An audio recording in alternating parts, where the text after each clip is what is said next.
Chapter 4907. You know that I don't just want to kill the Northern Flame Emperor. Fengjiu refilled his teacup and poured some tea for himself before asking, what happened to you, Where is she now? Emperor Qing sipped his tea unhurriedly. After putting down the teacup, he said, that girl's temperament is unstable. Even though her two brothers are here, she still misses you and wants to see you. However, I ordered them not to go down the mountain to see you. They can only cultivate in the mountain. That girl couldn't stay there any longer and sneaked away. He poured another cup of tea and said slowly, as for where she is now, you don't have to worry about that. Even if my disciple is outside, she won't encounter any danger. However, I don't think she will be able to go to your place in the short term. Are you sure that she will be fine alone outside? Fengjiu frowned. It was impossible to say that he wasn't worried. That girl is very clever. As long as she doesn't say that she is your daughter, no one will touch her, Emperor Qing said lightly. Hearing this, Fengjiu's mouth twitched. He said, although what you said is the truth, you make it sound as if it is unlucky to be my child. Mother, the luckiest thing for us is that you are our mother, Hao hurriedly said. In his heart, he had always been proud to have such a mother. To be her child was the luckiest thing in his life. Mother, the happiest thing for us is to be your child, Mu Qin also said, looking at her with eyes full of admiration. Good boy. Fengjiu smiled and rubbed their heads. I want to bring the children back to stay for a while. She looked at Emperor Qing and said. She recalled that she had said that she would not disturb him if the children followed him, let alone see the children. However, now that she saw the children, she wanted to bring them back to her side for a period of time. On the one hand, she thought that now that she had ascended and killed the Northern Flame Great Emperor, the other three Great Emperors would be in seclusion to recuperate and would not dare to do anything to her in the short term. On the other hand, she had settled most of the matters in her territory and had nothing else to do during this period of time. Therefore, she wanted to bring her child back to stay with her for a while. Hearing her words, Emperor Qing didn't look surprised at all, as if he had expected it. He didn't refuse, but glanced at his two disciples and nodded, okay, I'm going out to do something. You can take the two of them back first. For now, your place should be safe. Thank you very much, Master. The two of them immediately thanked him happily. Go back with your mother. Don't just play. Remember to cultivate. When you return, I will check on you. Emperor Qing instructed in a deep voice. Yes. The two of them grinned, their little faces beaming with a rare look of joy. Thank you. Fengjiu also thanked him. Emperor Qing looked at her and said, you don't have to worry about that girl. I will take care of her. Hearing this, Fengjiu did not know what he meant. However, she knew that he cared a lot about you, and doted on her a lot. Naturally, he would not let anything happen to her. Now that he had said this, there was nothing to worry about. Chapter 4908. She stayed in Cloud Sky Mountain for 2 days before bidding farewell to Qing Di. Taking the two children with her, she boarded a flying ship and left, heading towards the Immortal Island. Qing Di also left not long after they left, and his whereabouts were unknown. At the same time, in the forest, Xiao Zhenyan's face was dark as he searched for the little fellow who had slipped away right under his nose. Compared to searching for the divine beast, he felt that it was better to find that little thing first. After all, the danger here was far greater than he had imagined. If an accident happened, not even his bones would remain. As for the divine beast, it would not be able to escape from their territory. In the end, it would belong to the Xiao family. Even if he did not find it this time, the elders in the family would personally come over. However, what he did not expect was that he had been searching in the forest for the past few days, but there was no trace of that little fellow. On the other side, Xiao Juanheng returned to the residence and directly went to find his father, asking him to quickly send people to check if there was a 5 or 6-year-old girl who had left home. He returned to the courtyard to change his clothes and eat a meal.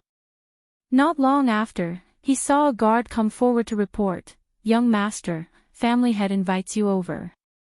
"Understood." Xiao Juanheng replied and followed the guard forward. Arriving at the hall, he saw that not only was his father sitting in the main seat, but the other elders were also present. Seeing this, he stepped forward and cupped his hands in greetings to father and elders. Juanheng, after the people in the family investigated, they reported that there was no 5 or 6-year-old girl who had left home. "What happened to this little girl? Tell us more in detail." Family head Xiao said in a low voice, his gaze falling on his son who was standing in the middle. Hearing this, Xiao Juanheng said, as expected, in his heart. He had long suspected that the child was not a disciple of their Xiao family. He did not expect that she really was not. However, if she was not a disciple of their Xiao family, then whose child was she? How could she appear silently in the forest on their island? "Father, elders, that little girl was 5 or 6 years old and did not have an adult by her side. When I was being attacked by the pride of lions, that little girl suddenly appeared. However, the strange thing was that after she appeared, the pride of lions that attacked me fled in panic. At that time, I did not think much of it, but now that I think about it, it might be related to this little girl." His voice was gentle and clear, like flowing water as he explained the situation to them. "At that time, I thought that our immortal island had its own barriers and arrays. Even if our Xiao clan's disciples didn't have a token, they wouldn't be able to leave. Therefore, I thought that she was a child of our clan who had sneaked out to play. However, I saw that she didn't have anything like a teleportation token on her. When I asked her later, she said. At this point, he paused. "What is it?" one of the elders asked with a solemn expression. Someone of unknown origin had sneaked into the immortal island. This could be a big or small matter. She said she went into the forest with Jun Yan. As Xiao Juanheng spoke, she looked at the people seated in the hall and continued, "Because I was worried that she would encounter danger alone in the forest, I forcefully kept her by my side. Later on, when we were attacked by a pack of wolves, Jun Yan just happened to appear and save us. Moreover, she seemed to be very familiar with that little girl." Close. Chapter 4909. Family head Xiao asked in surprise, "You said that Jun Yan was very close to that child?" "Yes, after seeing that child, she kept hugging him." As Xiao Juanheng spoke, he saw the astonishment and surprise on their faces, and the corners of his lips could not help but curl up slightly. At that time, when he saw Jun Yan being so close to that child, he probably had the same expression. Everyone present knew that Xiao Zhenyan was the most outstanding genius of the Xiao family in the past few hundred years. Moreover, he was the son of the patriarch's elder brother. It was just that Xiao Zhenyan was the only one left from the main branch. And because he lost his parents at a young age, he only knew how to cultivate from a young age, and was not close to others. Therefore, when they heard Juanheng's words, everyone was so astonished. Under everyone's astonished expressions, Xiao Juanheng continued to explain the matter to them. After hearing his words, an elder frowned and said, "You mean to say that the child ran away after putting down the few of you? Even Jun Yan left?" "Yes." Xiao Juanheng replied, and did not say anything else. The hall was silent for a moment, and after a while, an elder looked at the others and asked, "What kind of person do you think would put a child here? Moreover, it's so quiet. Looks like we have to find that child first." Family head Xiao said, and immediately said to Xiao Juanheng, "Bring some people to search in the forest. After finding that child, do not hurt him. Bring him back first, and we will personally question him." As he spoke, he threw a command token to him. "Okay." Xiao Juanheng received the command tablet and responded. After bowing, she withdrew. Yu did not know about the matters here, but she knew that she had to hide well, so as to avoid being caught by the Xiao family. After all, she had put down those people, and they would naturally know that she was not a child of the Xiao family. At this time, she was squatting in the cave, roasting a prey that the lion had brought back, and did not know that the smoke from the food she was roasting was curling up from outside the cave. Xiao Junyan had been searching for a few days, but there had been no news. At this moment, he was standing atop the forest on his sword, looking down in all directions. When he saw the place where wisps of smoke were rising, his eyes flashed. When the Xiao clan's disciples entered the forest, they didn't have much time to roast meat. Most of them ate seclusion grain pills. Only the fat baby would think of roasting meat in this place. Thinking about this, the corners of his lips curled up. He knew that the girl was very clever. He immediately retracted his aura and headed towards the direction of the light smoke. Smelling the fragrant meat, Yu's small face showed a happy smile. She cut a big piece of meat for Lion, then she also cut a piece of meat to eat. Delicious, so fragrant. My culinary skills are getting better and better. She smelled the aroma of the meat and swallowed her saliva. She tore off a small piece and ate it. The lion was lying beside her, eating roasted meat. Ever since it had followed this little master, it seemed that it had become not too fond of eating raw meat. At this time, one person and one beast in the cave did not know that on a tree not far from the entrance of the cave, Xiao Junyan was pressing down the leaves that were blocking his line of sight. Looking at one person and one beast in the cave, a trace of surprise flashed past his eyes. Chapter 49:10. For a moment, his heart was filled with curiosity, and he increasingly felt that this little thing was very mysterious. Her body seemed to be an endless treasure, and no one knew what would be discovered in the next moment. Looking at that cave, the corner of his mouth slightly curled up. Hiding here these days. It was also a good place to hide, but after all, she was still too young. Even if she was intelligent, she was still too careless. He lightly jumped down from the tree and walked towards that cave. Yu, who was eating barbecued meat in the cave, didn't know that someone was approaching, but Lion was the first to sense that an unfamiliar aura had entered their range, so it immediately rushed to the cave and looked outside. It thought that it would be a beast, but didn't expect that it was actually that youth. Master, that person came again. Lion stood at the entrance of the cave and didn't retreat, because that youth had already seen it, so even if it retreated now, it would be useless. And who found it? Yu was startled, then she promptly jumped up and looked towards the entrance of the cave, and saw that person called Xiao Junyan walking towards her. She was stunned for a moment, and immediately frowned. Why is this person lingering like a ghost? Lingering like a ghost? Xiao Junyan stopped his footsteps, and seeing that little thing looking at him with disgust, his eyes also turned cold. Without batting an eyelid, Yu prepared to leave the cave with the lion to slip away, but she heard his voice. Where do you want to escape to? What do you want to do? Yu stopped her footsteps, and angrily glared at him. I should be the one asking you this question. He walked closer, and at this time, that lion rushed in front of that little fellow, and with a threatening roar, it rushed towards him. He stopped his footsteps, shot a glance at that lion, then looking at that little fellow, he asked, Who are you? How did you come here? His voice paused, and without waiting for her to speak, he said, You are not a person of Xiao family, this can no longer be concealed. I got the news, the family has already sent people to look for you, you better tell me the truth, otherwise, no one will be able to protect you at that time. Yu rolled her eyes, not knowing what she thought, she asked, You also came to catch me? Xiao Junyan didn't speak, and only looked at her. At first, he only thought that this chubby baby was interesting, but he didn't expect that this little thing was also a little fox, and actually slipped away from his eyes twice. Catch her. He didn't want to, but he also wouldn't let her slip away from his eyes again. "Follow me back to Xiao family," he said, looking at her. "I will protect your safety." "Don't." Yu directly refused.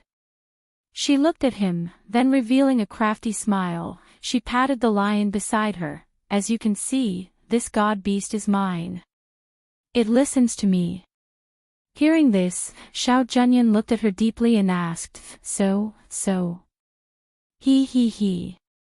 She laughed, then patting the lion's head, she said, "You stall him, I will run first." After saying that, Yu immediately rushed towards the forest. Xiao Zhenyan was about to give chase when she saw the lion pouncing over. She could only turn around and attack the lion. As the young patriarch of the Xiao family and the future patriarch of the Xiao family, Xiao Zhenyan's strength and talent were naturally excellent. Otherwise, the elders in the family would not have allowed him to come here to search for that mythological beast. Chapter 49:11. After delaying for a while, the lion let out a low roar and quickly retreated. Xiao Zhenyan saw that the lion had retreated and did not give chase. Instead, he chased in the direction that the little thing had escaped.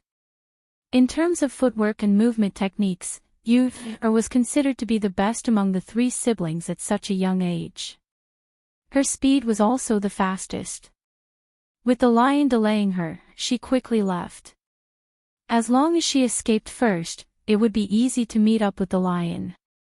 But what she did not expect was that after she had run a long distance away, she turned back to look and saw that Xiao Zhenyan was chasing after her. "Ah! He's coming. Bullying a child," she muttered and yelled as she ran. She didn't care about the direction, she just ran left and right in the forest as fast as she could. "It's that child." Up ahead, a group of young boys and girls were gathered together and chatting as they walked. Seeing a child running towards them, they could not help but point at her in surprise. The news from the family said that it's a 5 to 6-year-old child. "Isn't that her? Quick! Catch her!" one of the youths said as he hurriedly rushed towards the child who was running over. One had to know that catching her was a great merit. Yu was running and she looked back from time to time. For a moment, she did not pay attention to the front. When she noticed those people in front of her, she gave a cry of surprise and quickly changed direction. "Quick! Catch her quickly, don't let her escape." Everyone saw that the child had turned a corner and was running towards the other side. They quickly shouted, "Surround her! Surround her from that side!" Being blocked by these people, Xiao Zhenyan, who had been chasing from behind, had also caught up. When he saw the disciples of the family holding swords in their hands, he immediately frowned and shouted in a cold voice, "Don't hurt him." Everyone was startled. When they heard the voice, they looked towards the direction of the voice. When they saw that it was Xiao Zhenyan, their faces changed and they quickly called out respectfully, "Young lord. Keep your swords. Don't hurt her." Xiao Zhenyan ordered coldly. Gathering his breath, he rushed forward and grabbed at the little thing. "Ah!"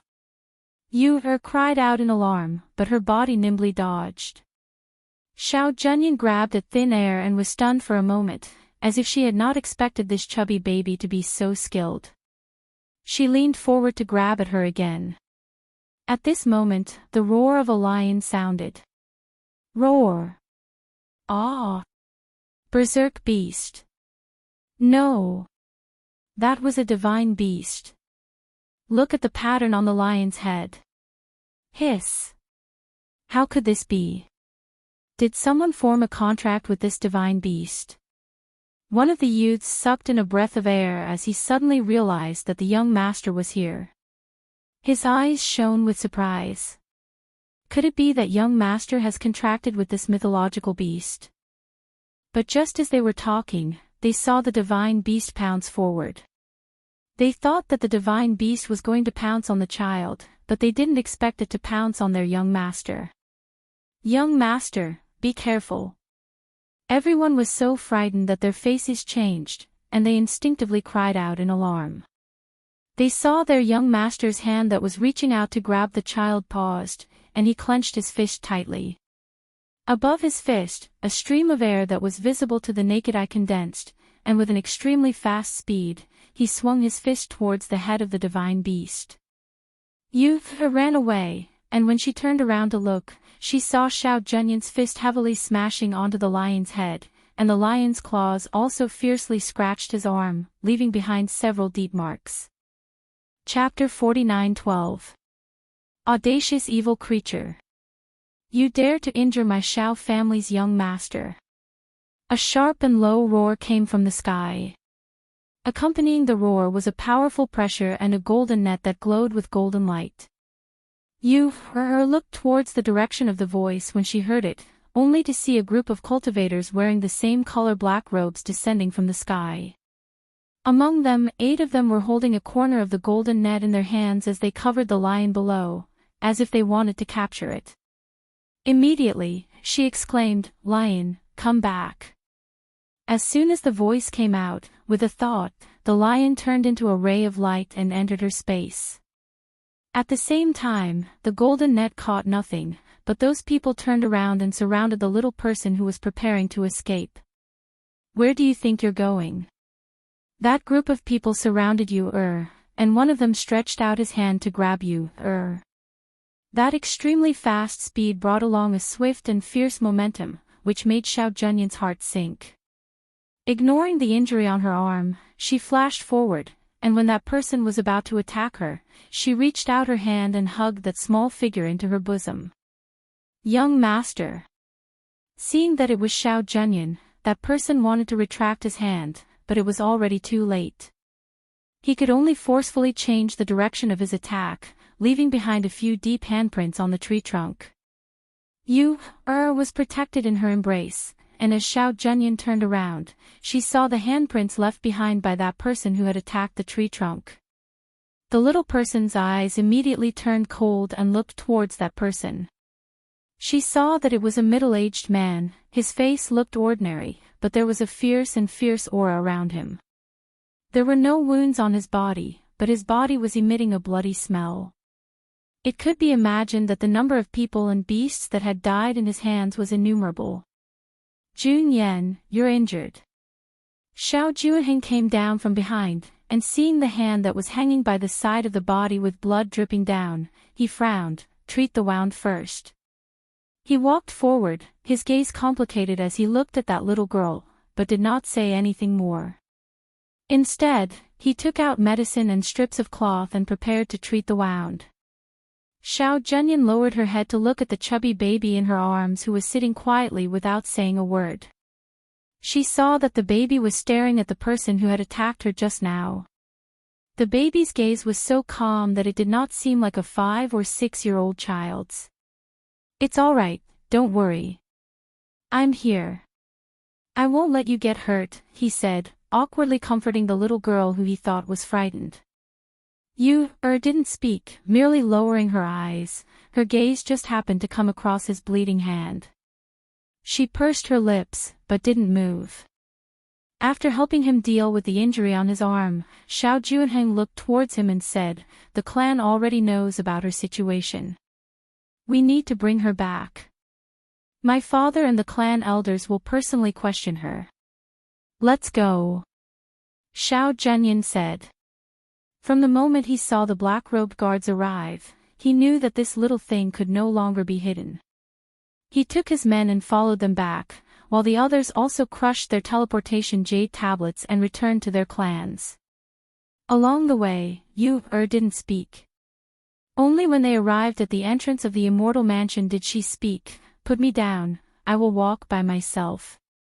Hearing that, Xiao Zhenyan glanced at her and put her down. Chapter 49:13. In the hall, Xiao family head and various elders were already sitting there waiting. When they saw the few people who came in, their gaze first fell on Xiao Zhenyan. "Zhenyan, how is the injury on your hand? Is it serious?" Xiao family head inquired. According to the report of the people who came back earlier, she was scratched by the divine beast. "I'm fine," Xiao Junyan said and bowed towards them. "This is that child." Xiao family head looked at the little girl who came in from behind. He didn't expect it to be such a child.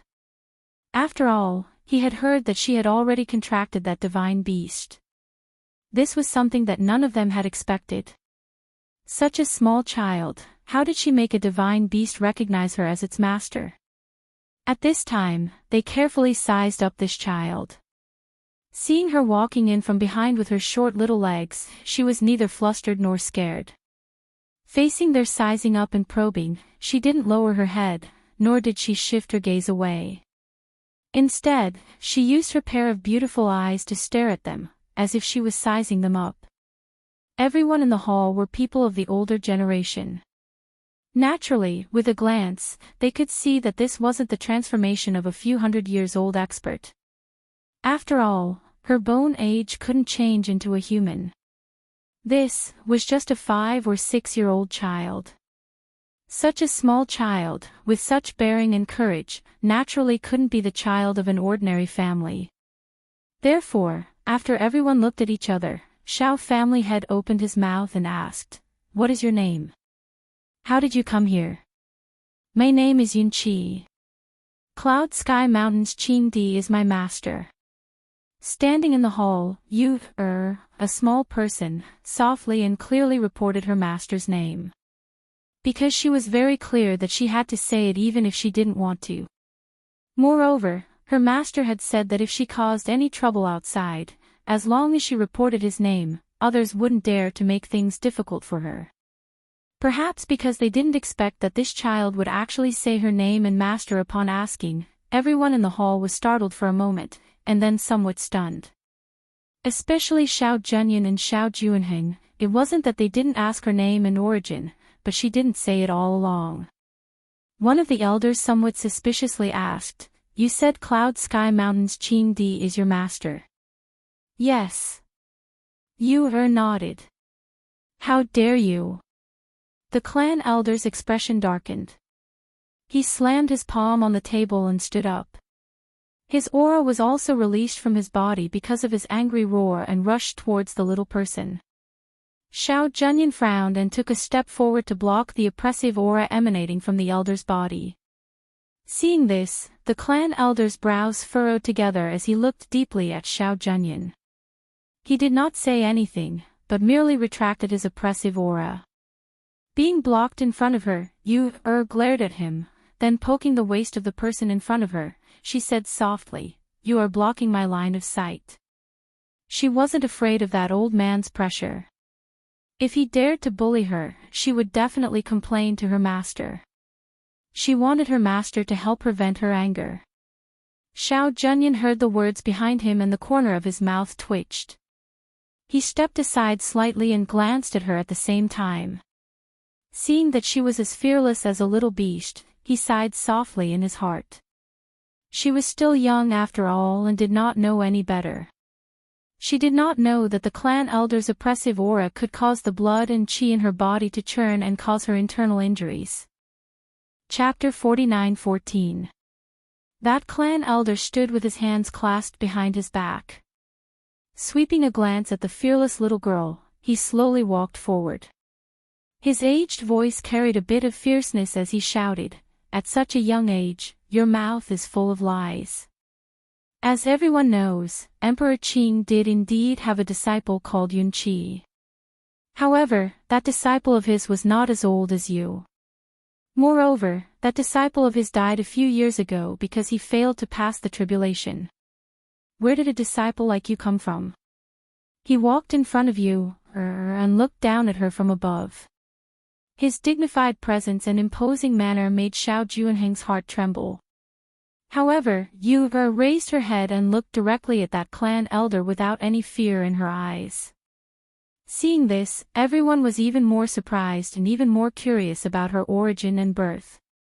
Seeing this, Xiao Juanheng sighed in his heart. He actually did not know that this little girl had courage.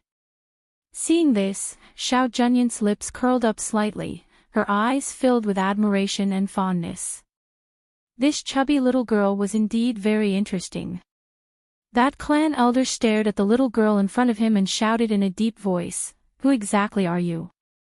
What are your intentions for sneaking into my Shao family's secluded immortal island? Who instigated you to do this? How did you come here? If you don't quickly tell the truth, I will not let you off easily."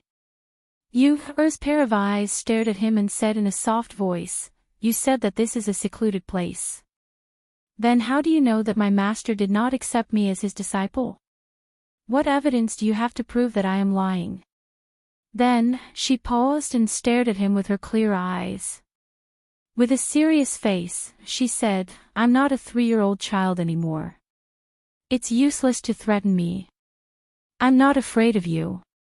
Also, don't bully me just because you're older. I can't beat you, but my master can." Hearing her words, everyone's mouth twitched. Did this child become a spirit? Or were all the children outside this quick-witted? That clan elder was refuted by such a child. Immediately, he blew his beard and glared at the chubby little girl in front of him and asked, "You say that you are Emperor Qing's disciple. What proof do you have?" Yu blinked and asked curiously, "What proof do I need? I am obviously my master's disciple. My master and I both know that. What proof do I need?" This question instantly left the elder speechless. Everyone in the hall also fell silent. In an instant, the hall was filled with a strange and inexplicable silence. There was a trace of a smile on Xiao Junyin's face as she said, "If you want to know if what she said is the truth, you only need to send someone to investigate." Cough.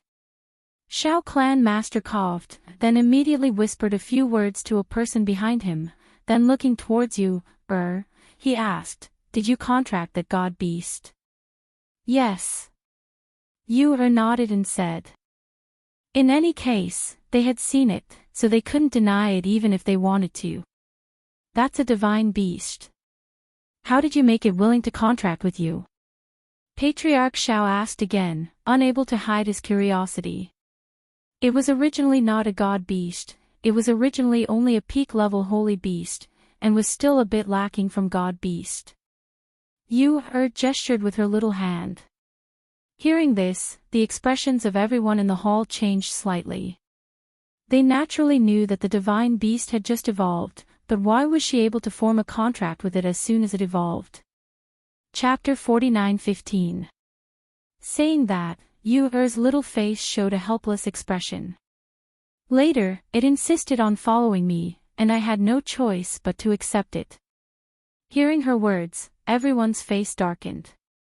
Did she mean that the mythological beasts born on the immortal island were eager to join them? However, if it was really an elixir pill that helped the divine beast to advance, it might be Emperor Qing's doing. After all, he was a great emperor. How could he not have some elixirs with miraculous effects on his hands? Could it be that this little fat girl with a fox-like temperament was really Emperor Qing's disciple? If so, then her coming here was Emperor Qing's doing. But, if that was the case, what was Emperor Qing's intention? For a moment, countless guesses flashed through everyone's mind, but in the end, they all turned into light sighs. It seemed that they could only wait for the news to see if this little girl was really Emperor Qing's disciple as she said. "Take her away and guard her." Xiao family head said and ordered people to take her away. At this time, Xiao Junyin stepped forward and said, "Second uncle, I will take her to my courtyard." Hearing this, Xiao family head frowned and said, "Junyin, her identity is still unclear, and there is a mythological beast by her side. It is not appropriate to place her in your courtyard. I will only be at ease if I personally watch her." Xiao Junyin said. Seeing this, the Xiao family's patriarch frowned and remained silent. He did not reply, as if he was thinking about something. The elders in the hall also did not speak, because what Xiao family head said was right. This child's origin was unknown, and under the situation where her identity was still uncertain, how could they place such a variable by their Xiao family's young master's side? It was too dangerous. Xiao Juheng saw that some of the elders wanted to speak, and immediately stepped forward and said to the person on the main seat, "Father, she and Jun Yan are familiar with each other in the forest. With Jun Yan looking after her, there should not be any big problem. If you are worried, I can also help to look after her."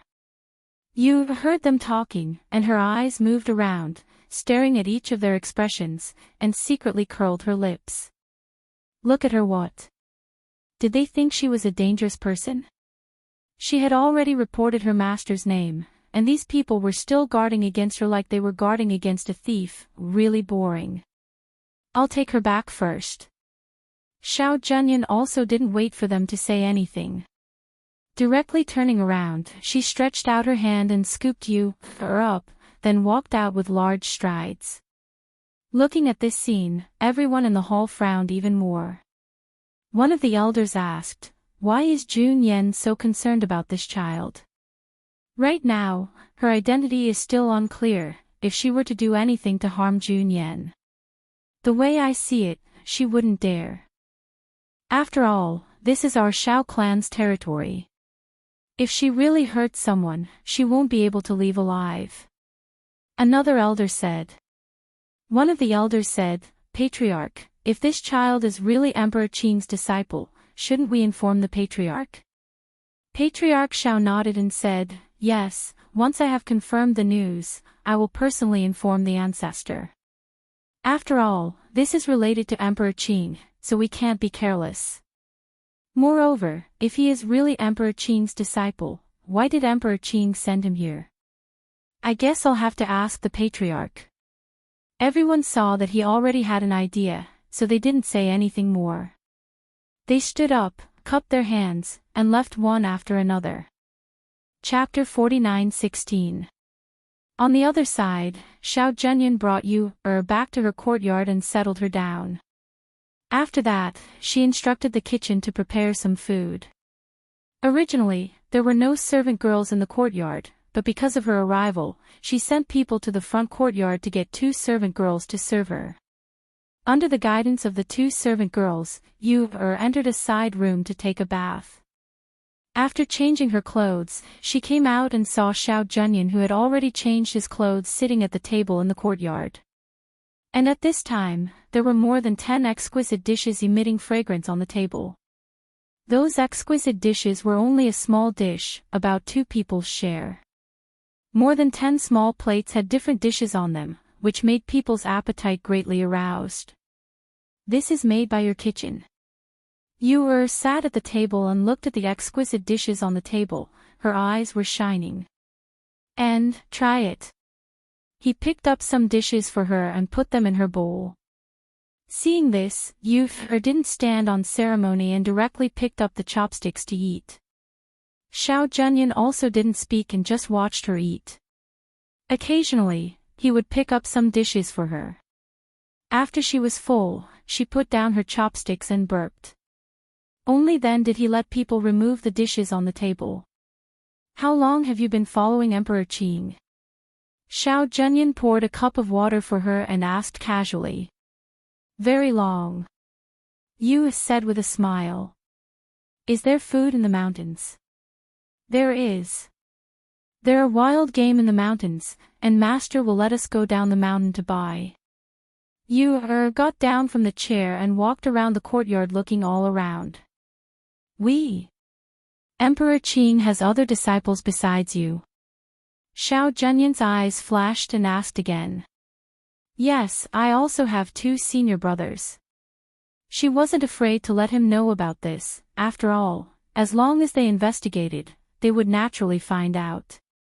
Her master had accepted the 3 of them and didn't hide it.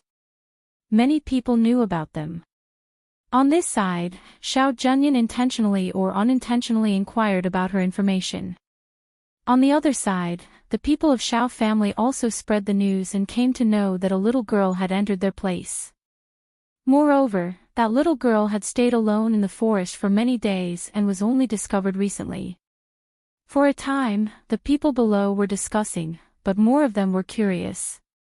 In the early morning of the next day, Xiao family had received the news and called Xiao Junyan and Yunqi. Yu got up early and rode the lion in Xiao Junyin's courtyard. After hearing the summons of Xiao family head, she rode the lion and followed Xiao Junyin to the front courtyard. Everyone of Xiao family was already very curious about her. At this time, knowing that Xiao was summoned, many people came early to watch. When they saw that little girl riding a majestic lion and following their young master to the front courtyard, many people were endlessly astonished. Did you see that? It's that lion. That's the divine beast that advanced a while ago.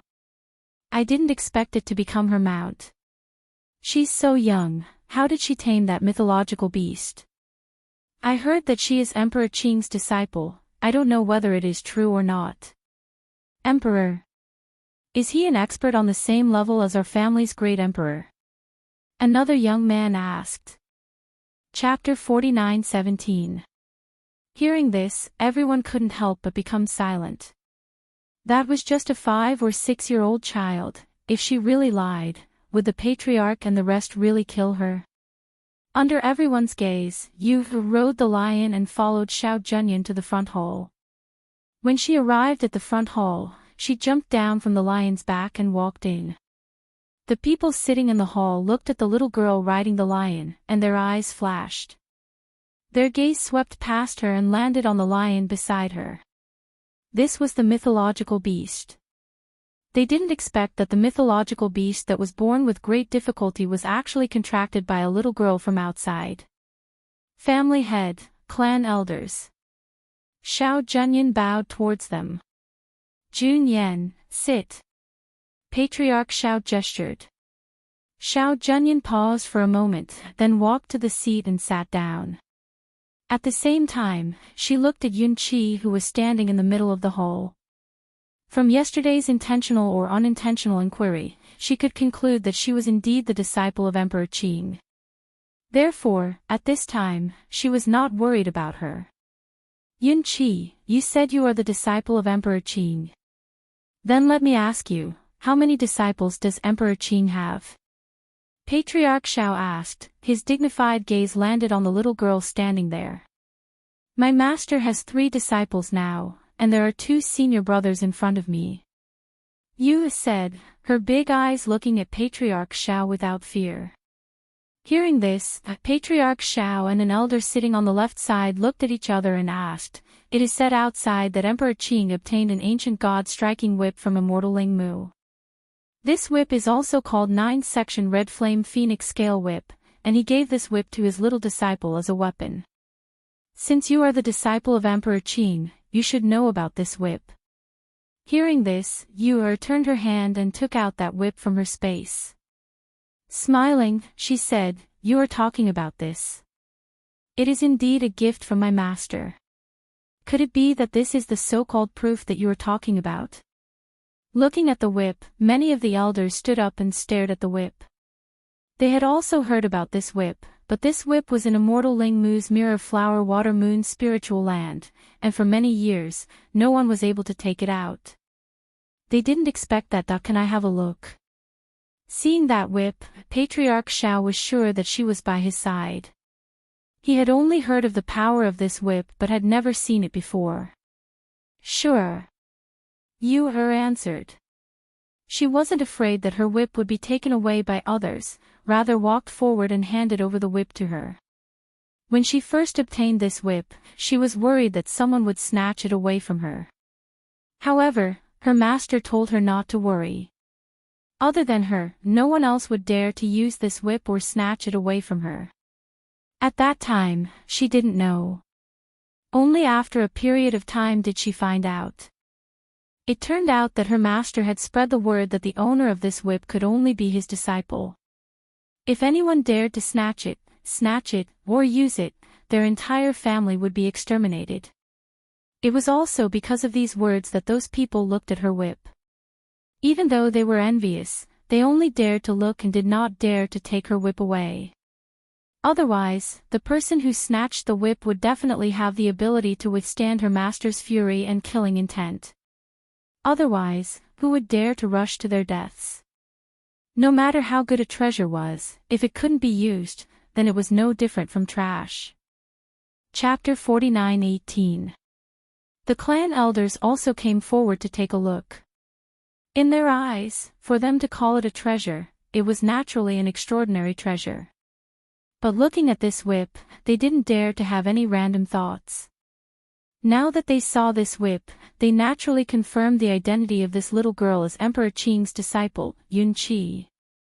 Not to mention that they couldn't have any ideas about this whip, they had to treat her as a distinguished guest and couldn't neglect her. Not to mention her origin, just the fact that her master was Emperor Qing was already extraordinary. Patriarch Xiao walked down and personally handed the whip to her, saying, "Now that we have confirmed that you are Emperor Qing's disciple, how did you appear here? Does your master know?" Yu Er's eyes moved, and she said, "My master asked me to come out and gain experience, but I also don't know how I came here. Originally, I also didn't want to come here." "Oh. Then where did you want to go?" Patriarch Xiao asked. Yu Er pursed her lips and shook her head, "I can't say." Hearing this, Patriarch Xiao laughed and said, "Well, now that you are here, do you want to go back to Cloud Sky Mountain? Or do you want to stay in Xiao family for a while? Or do you want to go to the place you originally wanted to go? Do you need me to send someone to send you? You can send me out of the enchantment here, I can go back by myself, there is no need for you to send me," she quickly said. She sneaked out and hadn't seen her mother yet. She didn't want to go back so quickly. "That's fine, then." Before he finished speaking, Xiao Zhenyan stood up and interrupted him at the same time. "Patriarch, let me send her back. After all, she is still so young, it is not safe for her to be alone outside." "No need, my master asked me to come out and gain experience, so he wanted me to be alone," Yu immediately said. Since she was Emperor Qing's beloved disciple, with Emperor Qing's ability, it was naturally impossible for him to let her be alone outside. He must have made some arrangements. He was also clear about the divine sense of an expert. He guessed that it was Emperor Qing's divine sense. With her, if she really encountered any fatal danger, he would definitely appear to save her. If he sent someone to protect her, it would be unnecessary. Thinking of this, he said to Xiao Zhenyan, "Zhenyan, you are the young master of the Xiao clan. Our Xiao clan has been in seclusion for many years. Without the orders of the old ancestor, no one is allowed to take half a step out of the celestial island. Even you are the same."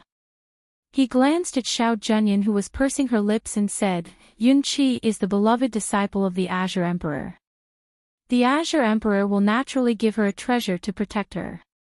Her safety is not something we need to worry about. Since she wants to leave by herself, we will take care of her." Xiao Zhenyan didn't say anything. She just looked at the chubby baby, her expression changing slightly. No one knew what she was thinking. "Many thanks, Patriarch Xiao." Yu Er respectfully bowed to him and thanked him. The Xiao clan's patriarch smiled, and then he gazed at her and said, "Yunqi, your master is acquainted with my clan's ancestor. Since you've come here, then stay for a few more days before you leave. I'll let Jun Yan bring you around our Xiao family's immortal island, it won't be too late to leave after 2 days." Hearing this, Yu thought for a moment.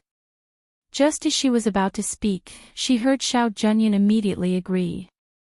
"Second uncle, don't worry, I will bring her around to play, as a host," Xiao Zhenyan said. When she looked at Yunqi, the corners of her mouth curled up slightly. Chapter 49:19. Seeing this, Patriarch Xiao instructed Xiao Zhenyan to bring her around to have a look. After watching the 2 people and 1 beast leave, an elder stroked his beard and said, "I really didn't expect that she was the disciple of Emperor Qing. It seems that this lion can't come back. It's fine. After all, it only advanced after eating her elixir. It can be considered to be fated with her and should belong to her." Patriarch Xiao Zhenyan waved his hand and said with a smile, "It was just a divine beast, he wouldn't be too calculative. On this side, the people in the hall were sitting and chatting about some things. On the other side, Xiao Junyan brought you, to the Xiao family's immortal residence to have a look around. On the other side, Fengjiu brought her 2 sons to the immortal island. When the flying ship arrived at the immortal island, she brought them down from the flying ship and took a deep breath before walking towards the boundary. She threw out the flying feather from her waist and sat on it. She reached out and hugged her 2 sons who were sitting on her left and right. She smiled and said to them, "Look, this is our home. After Mother has cleared all the potential dangers, I will bring you back to live here. Mother, this place is really beautiful. It's like a fairyland. It's even more beautiful than Master's Cloud Sky Mountain and Immortal Elder Ling Mu's place." Hao said as he looked at everything below with shining eyes. "Mother, there's a rainbow bridge over there." Hao pointed at the rainbow bridge with a surprised look on his little face. "Yes, Mother will bring you there to have a look," Fengjiu said with a smile and led them to the rainbow bridge. They didn't get down to walk but sat on the flying feather and slowly flew over. The 2 children stretched out their hands to touch it, as if they could feel the rainbow between their palms. That kind of feeling was very strange. Everything here is formed by the immortal qi. It's all real and won't disappear. Other than here, the other places are also very beautiful. Some time ago, Mother took over the immortal island of another great emperor. Now that the 2 islands have merged, the place has expanded a lot. Even if you want to tour the entire immortal island, I reckon that you won't be able to do it without 2 or 3 days. Fengjiu chuckled and led them to the immortal residence. She said, "Because Du Fan and the rest can't come up, there are fewer people here now. But during this period of time, I brought a few interesting people over. One of them is a very good cook. Later, I'll let her cook something delicious for you." "Okay." The eyes of the 2 brightened as they responded in a crisp voice. Then, they thought of their father and asked, "Mother, when will Father be able to come up and be with us?" "Your father's situation is not very good, but when he wakes up, it's estimated that the day of ascension will not be far away," she said softly and rubbed their heads. She smiled and said, "Don't worry about him. He's nurturing his spirit. It's very safe there and nothing will happen to him. If we wait for too long and he doesn't come up, then Mother will think of a way to break through the isolation of the heaven realm of the 9 heavens and bring you down to find him." "Mother, will Grandfather and the others come here to live with us in the future?" Mu Chen asked. He missed his relatives in the distant land. Hearing this, Fengjiu smiled and said softly, "As long as they want to come, naturally they can come up and live with us. However, the Feng family's old house is where your grandfather and great-grandfather grew up. They have feelings for it. They might not want to leave it. In the future, even if the 2 places are separated, as long as the heaven realm is connected, it will be very convenient to go back and forth." Chapter 49-20. Sister Feng. Songmi stood in front of the door and waved her hand. Seeing the red figure return, her face was full of excitement. She just looked at the 2 delicate and good-looking children beside her with some surprise. Fengjiu brought the 2 children to a stop in front of the door. Putting away the flying feather, she smiled at Songmi. What are you doing here? Did you know that I was coming back?" "No, I was going to take a stroll in the forest. I didn't expect to see Sister Feng here." As she spoke, she stared at the 2 children and asked curiously, "Sister Feng, who are they?" "These are my 2 sons, Xianyuan Hao and Xianyuan Mukin." Fengjiu turned to the 2 children. "She's Songmi, the one Mother told you about. She's the one who can cook a lot of delicious food." However, when the 2 of them heard her words, they looked at each other. Hao said, "Mother, she called you elder sister. Can we still call her elder sister?" Fengjiu paused for a moment, then smiled. "Then how about Auntie?" Auntie is already old, I'm still young." Just call me Me said with a smile. Her bright eyes turned and looked at Fengjiu. She said somewhat embarrassedly, I have been thinking about it during this period of time. This, that. Can I also call you master like Uncle Tai and the others? I want to stay here too. Fengjiu raised a brow, recognize me as your master. Stay here with me. Don't you still want to travel around and cultivate?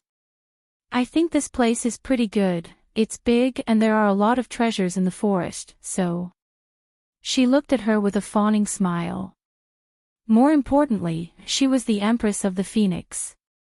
With such a big golden thigh in front of her, if she didn't hug it, wouldn't she be scolded to death by her father and brothers when she got home? Moreover, she did like her. Although she was the Empress and the Phoenix Master, she did not have the feeling of being high and mighty when interacting with others. Instead, she was very amiable. During this period of time, her strength and cultivation had also increased while living on this immortal island. Moreover, the environment here was really good. If she didn't acknowledge her as her master, it wouldn't be good for her to continue staying here. Thus, after thinking about it, the best way was to let her accept her. Then, she would be able to stay here with a clear conscience. Master, please take me in. Anyway, you lack a cook by your side, so I'll take care of all the meals here in the future.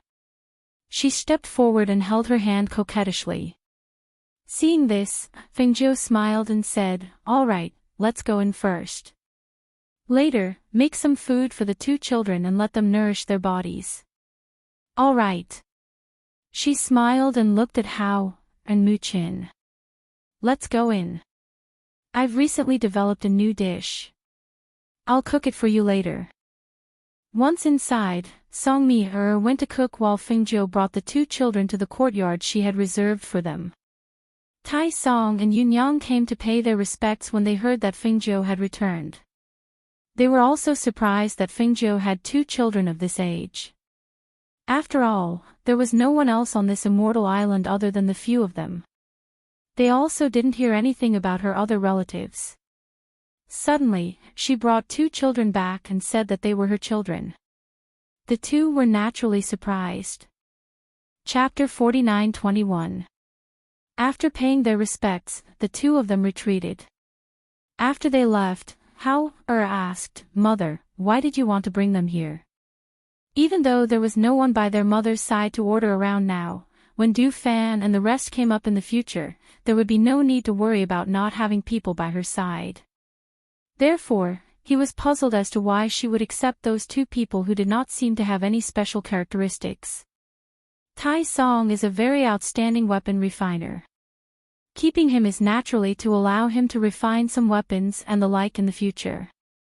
She looked at the two children with a smile and said, as long as he is talented and you feel that he is useful, you can keep him here. Hearing this, the two nodded, but in their hearts, they were thinking about their mother's words. As long as he was talented, no matter what kind of person he was, she could keep him for her own use. Because of their arrival, the Fire Phoenix, Old White and the rest also came in front of the two and circled around them. Seeing this, Fengjiu smiled and said to the few contracted beasts, all right, you can all disperse. Saying this, she looked at the two children and said, you two take a rest first. I will call you when it's time to eat. Tomorrow, Mother will accompany you to take a look around. Okay. The two of them responded. After watching her and the contracted beasts leave, they went to the courtyard their mother had prepared for them to rest.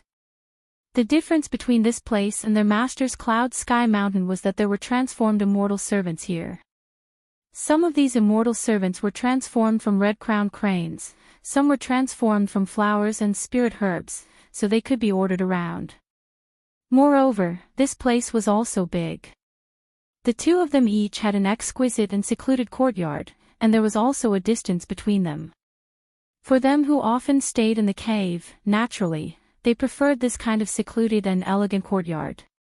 Compared to their comfort and happiness in this immortal abode, youth, on the other side was extremely bored. Even with that Xiao Junyan accompanying her to go sightseeing, she still had a look of complete lack of interest. After staying for 2 days with great difficulty, early in the morning, she ran to the Xiao family's head and said that she wanted to leave. "You are leaving? Not staying for a few more days?" Xiao family's head asked, looking at that little person with a smile on his face. "No, I'm leaving." She blinked her beautiful eyes at him and said.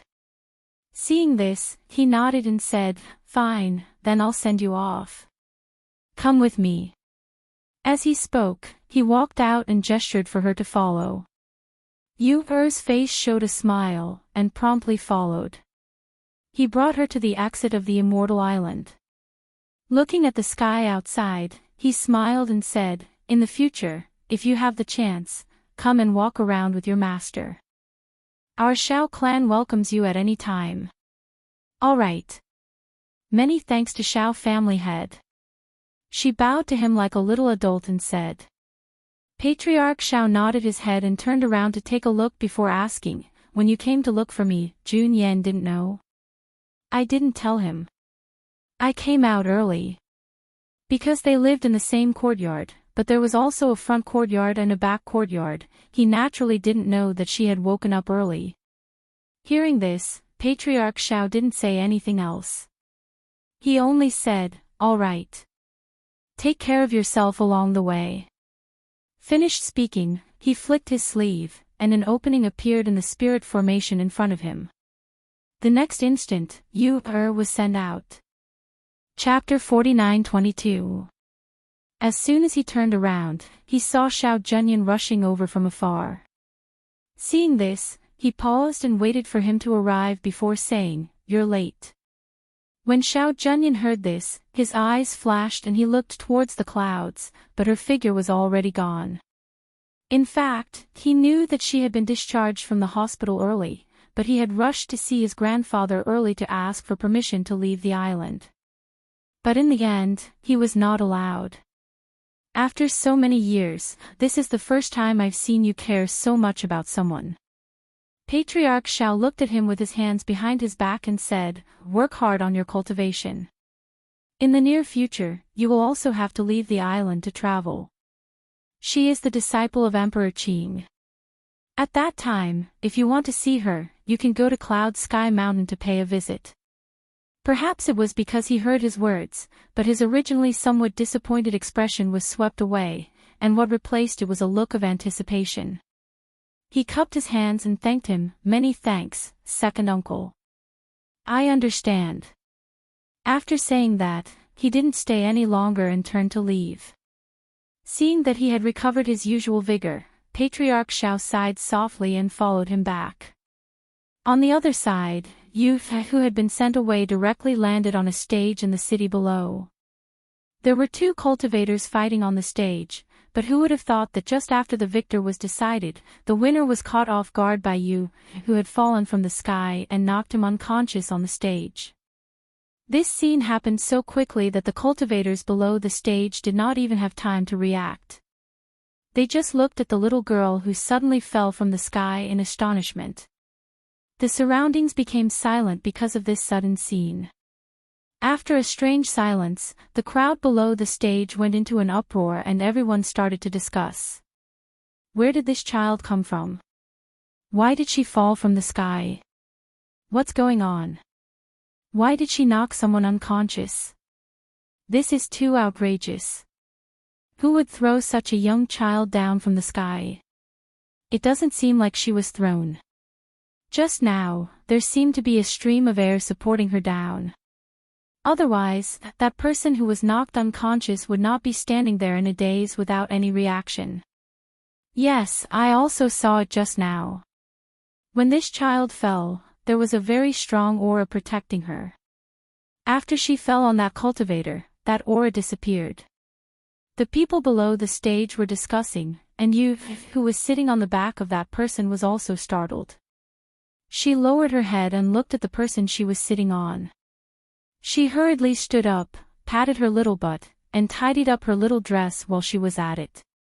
Looking left and right, she wanted to get down from the stage, but she saw that the people around her were all staring at her, as if they were looking at a rare animal. Make way, I want to go down. You, got down from the stage. Child, where did you come from? Where are your parents?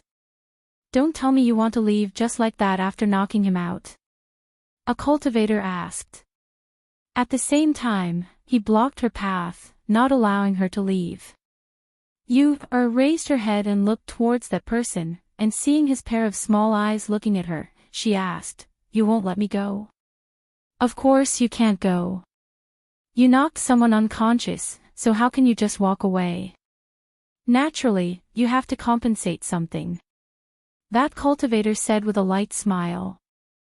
Chapter 49:23. After you glanced at that person, she turned around and looked at the person she had knocked out. She said in a soft and tender voice, He was only knocked out by me. He's not injured. He'll wake up in a while. Ah. Who said that? Call out your family's lord. That cultivator crossed his arms and sneered. You rolled her eyes and looked at him with a sweet smile. Okay. As soon as her voice fell, she moved her mind. With a flash of light, a majestic lion appeared in front of everyone. Roar! A lion's roar, accompanied by the pressure of a divine beast, instantly scared off the surrounding people. Even the cultivator in front of them retreated in shock and fell to the ground in a moment of carelessness. You patted the lion beside her and said with a smile, What do you want to say? Tell it.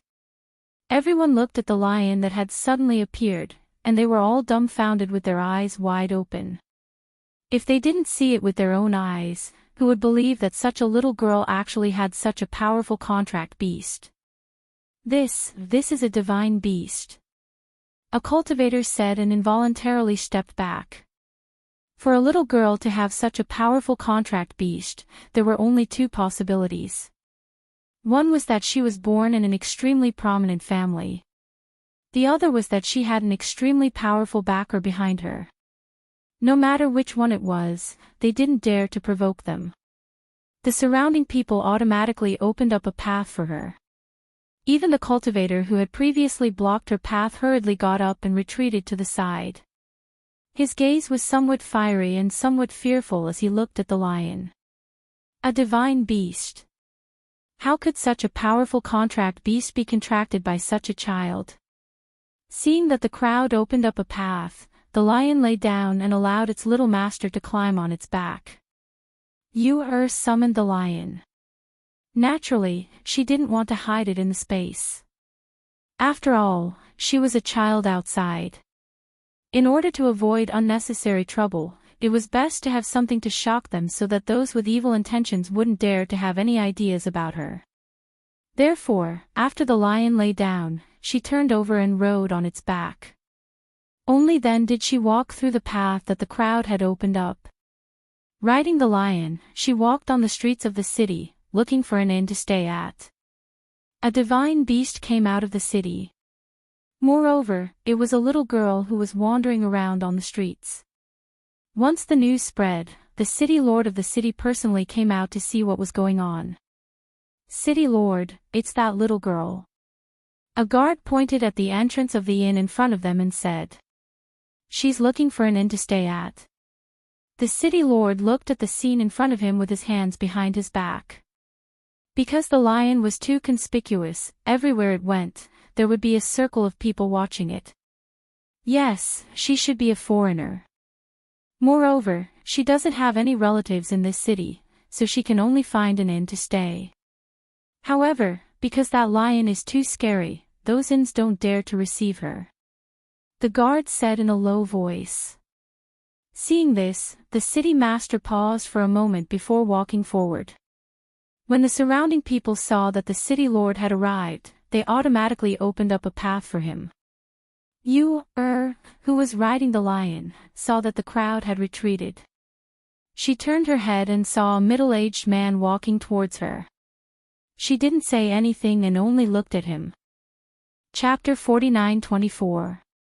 Since she had God Beast accompanying her at such a young age, it could be seen that she either came from a big clan or had a powerful backer behind her. Since she had come to the city, as the city lord, he had to make things convenient for her as the host. Yu thought for a bit, and seeing she couldn't find a place to stay in the inn, and also seeing this person was the city lord, she nodded her head at once, then revealed a pure and happy smile. Many thanks, city lord, then I will disturb you. Look, at such a young age, her bearing was natural and unrestrained. It could be seen that her background was not ordinary. Everyone in the surroundings thought inwardly, and their gaze fell on that child. All of them were guessing which sect she came from. Seeing she nodded her head, the city lord immediately took her to the city lord residence. Seeing this, everyone in the city discussed for a while, then they dispersed.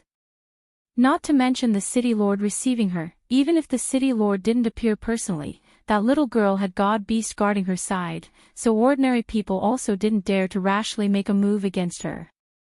In the city lord residence, the city lord personally took Yu to a courtyard, then said to her with a smile, "Little girl, I still don't know what your name is. Can you tell me?" Yu looked at this courtyard, and again looked at this city lord. Hearing his self-introduction, she heard that his surname was Guo. Guo clan was a big clan here, and he was elected as the city lord by all the clans in the city.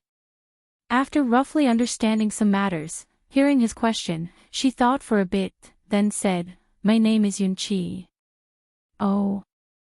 Yunqi. Where are you from? Why are you here alone?" City Lord Guo asked in surprise. Yu sweetly smiled, and crisply said, "My master doesn't like me to spread his name everywhere." After that, Yu asked again, "City Lord, which great emperor's territory is this place?" Hearing her say that he couldn't spread her master's name everywhere, the city lord pondered, who was her master? When he heard her asking about the great emperor of this region, he couldn't help but smile and said, "The great emperor of this territory is surnamed Shao, known as the South Heaven Great Emperor. He is one of the 10 great emperors." "You are just a little kid, why are you asking about this?" "So to say, this place is the territory of Southern Heaven Great Emperor. I heard that a very powerful great emperor had ascended some time ago. Is her territory very far from here?" Yuaxian asked, somewhat anxious in her heart.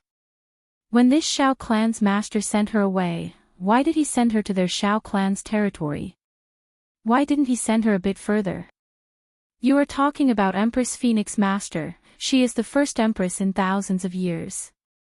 Moreover, she is also an extraordinary character." The city lord smiled and walked to the table in the courtyard. He sat down and said, "Her territory is indeed quite far from here. After all, the territories are different." As he spoke, he looked at the little girl who had a conflicted expression and asked with a smile, "You're so young, so why are you so interested in those big shots? That kind of person isn't someone you and I can meet." However, she just lay on the table listlessly. She sighed and said, "I'm just curious. I also want to see her, but who would have thought that she was so far away?"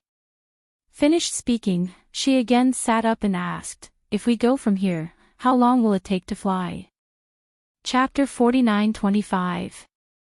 As he spoke, he looked at the little girl and said, "You rest here first. The journey is long, so there's no need to rush. However, you want to go to such a far place, do your family elders know?" After all, she was such a young child. Even if she had a mythological beast to protect her, it was still somewhat inappropriate. They know. Yu immediately nodded and said, but her eyes flashed. She reckoned that her master already knew that she had sneaked out, but she didn't know whether her master would be angry or not. "Then you rest first. If you need anything, just instruct the maid to do it, or go to the front courtyard to find me." Guo family's master stood up, and after saying a few words, he left first. Because such a little girl had come to the mansion, the people below also didn't know her origin. Therefore, he instructed them to treat her as an honored guest, and not let the people below be impudent. Yu walked around this courtyard, looked all around, and then walked to the largest room in the middle to rest. In the city lord's mansion, because of the city lord's instructions, the people in the mansion didn't dare to disturb that little honored guest. But at noon the next day, the old ancestor of the city lord's mansion, who was also the city lord's old ancestor, came out of seclusion. When he heard that a little girl had come to the mansion, and there was also a mythological beast accompanying her, he sent someone to summon the city lord to inquire about it. Old ancestor, that child said that she is called Yunqi, and she came out to gain experience under the order of her master. But from her words and deeds, we know that she wants to go to the territory of Empress Phoenix Master. Because she is young, natural and unrestrained, and also has a mythological beast accompanying her, so we invited her to the mansion to rest. Guo family's master respectfully reported everything he knew about Yunqi to the old ancestor who was sitting at the stone table in the courtyard. This was the old ancestor of their Guo family. Their Guo family was able to become the city lord precisely because of the existence of this old ancestor. After all, his father, grandfather, and great-grandfather had all died after failing to break through. Now, the Guo family only had one ancestor left to hold down the fort. If it weren't for this ancestor, their Guo family probably wouldn't even be able to squeeze into the aristocratic circle in the city. The old man had a head full of white hair and a white beard. He wore a plain white robe and was drinking tea as he listened to the young man's words. After a long time, he said, "I just received an invitation yesterday. An old friend of mine invited me to a banquet. If that child is really as you say, I can give her a ride." Hearing this, Patriarch Guo was stunned. He asked carefully, "Old ancestor, are you going to attend the banquet in the territory of the Empress Phoenix Master?" "Not bad." The old man stroked his beard and smiled, "Speaking of which, I haven't seen this old friend of mine for a long time. This time, it's because he's been in seclusion for many years and has broken through to the next level. That's why he invited me."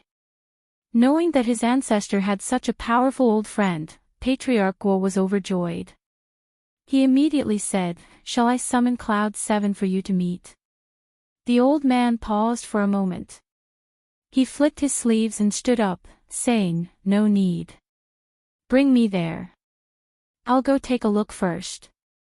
"Yes." Patriarch Guo respectfully replied and brought him to the small courtyard.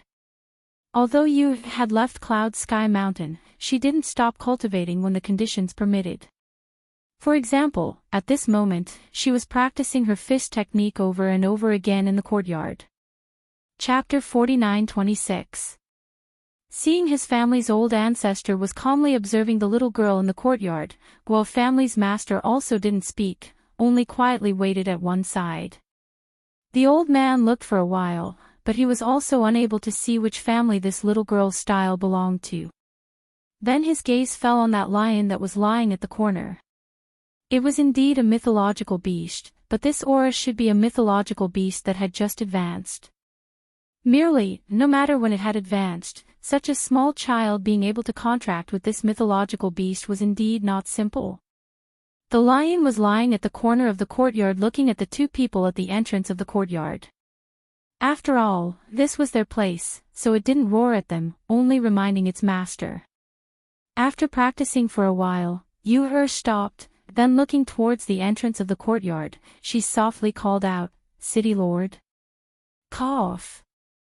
City Lord Guo lightly coughed, then looking at his family's old ancestor, after seeing his old ancestor enter the courtyard, he hurriedly followed in while saying with a smile, "Yunqi, this is my Guo family's old ancestor. He just happened to pass by, so he conveniently came to see if you are accustomed to living here."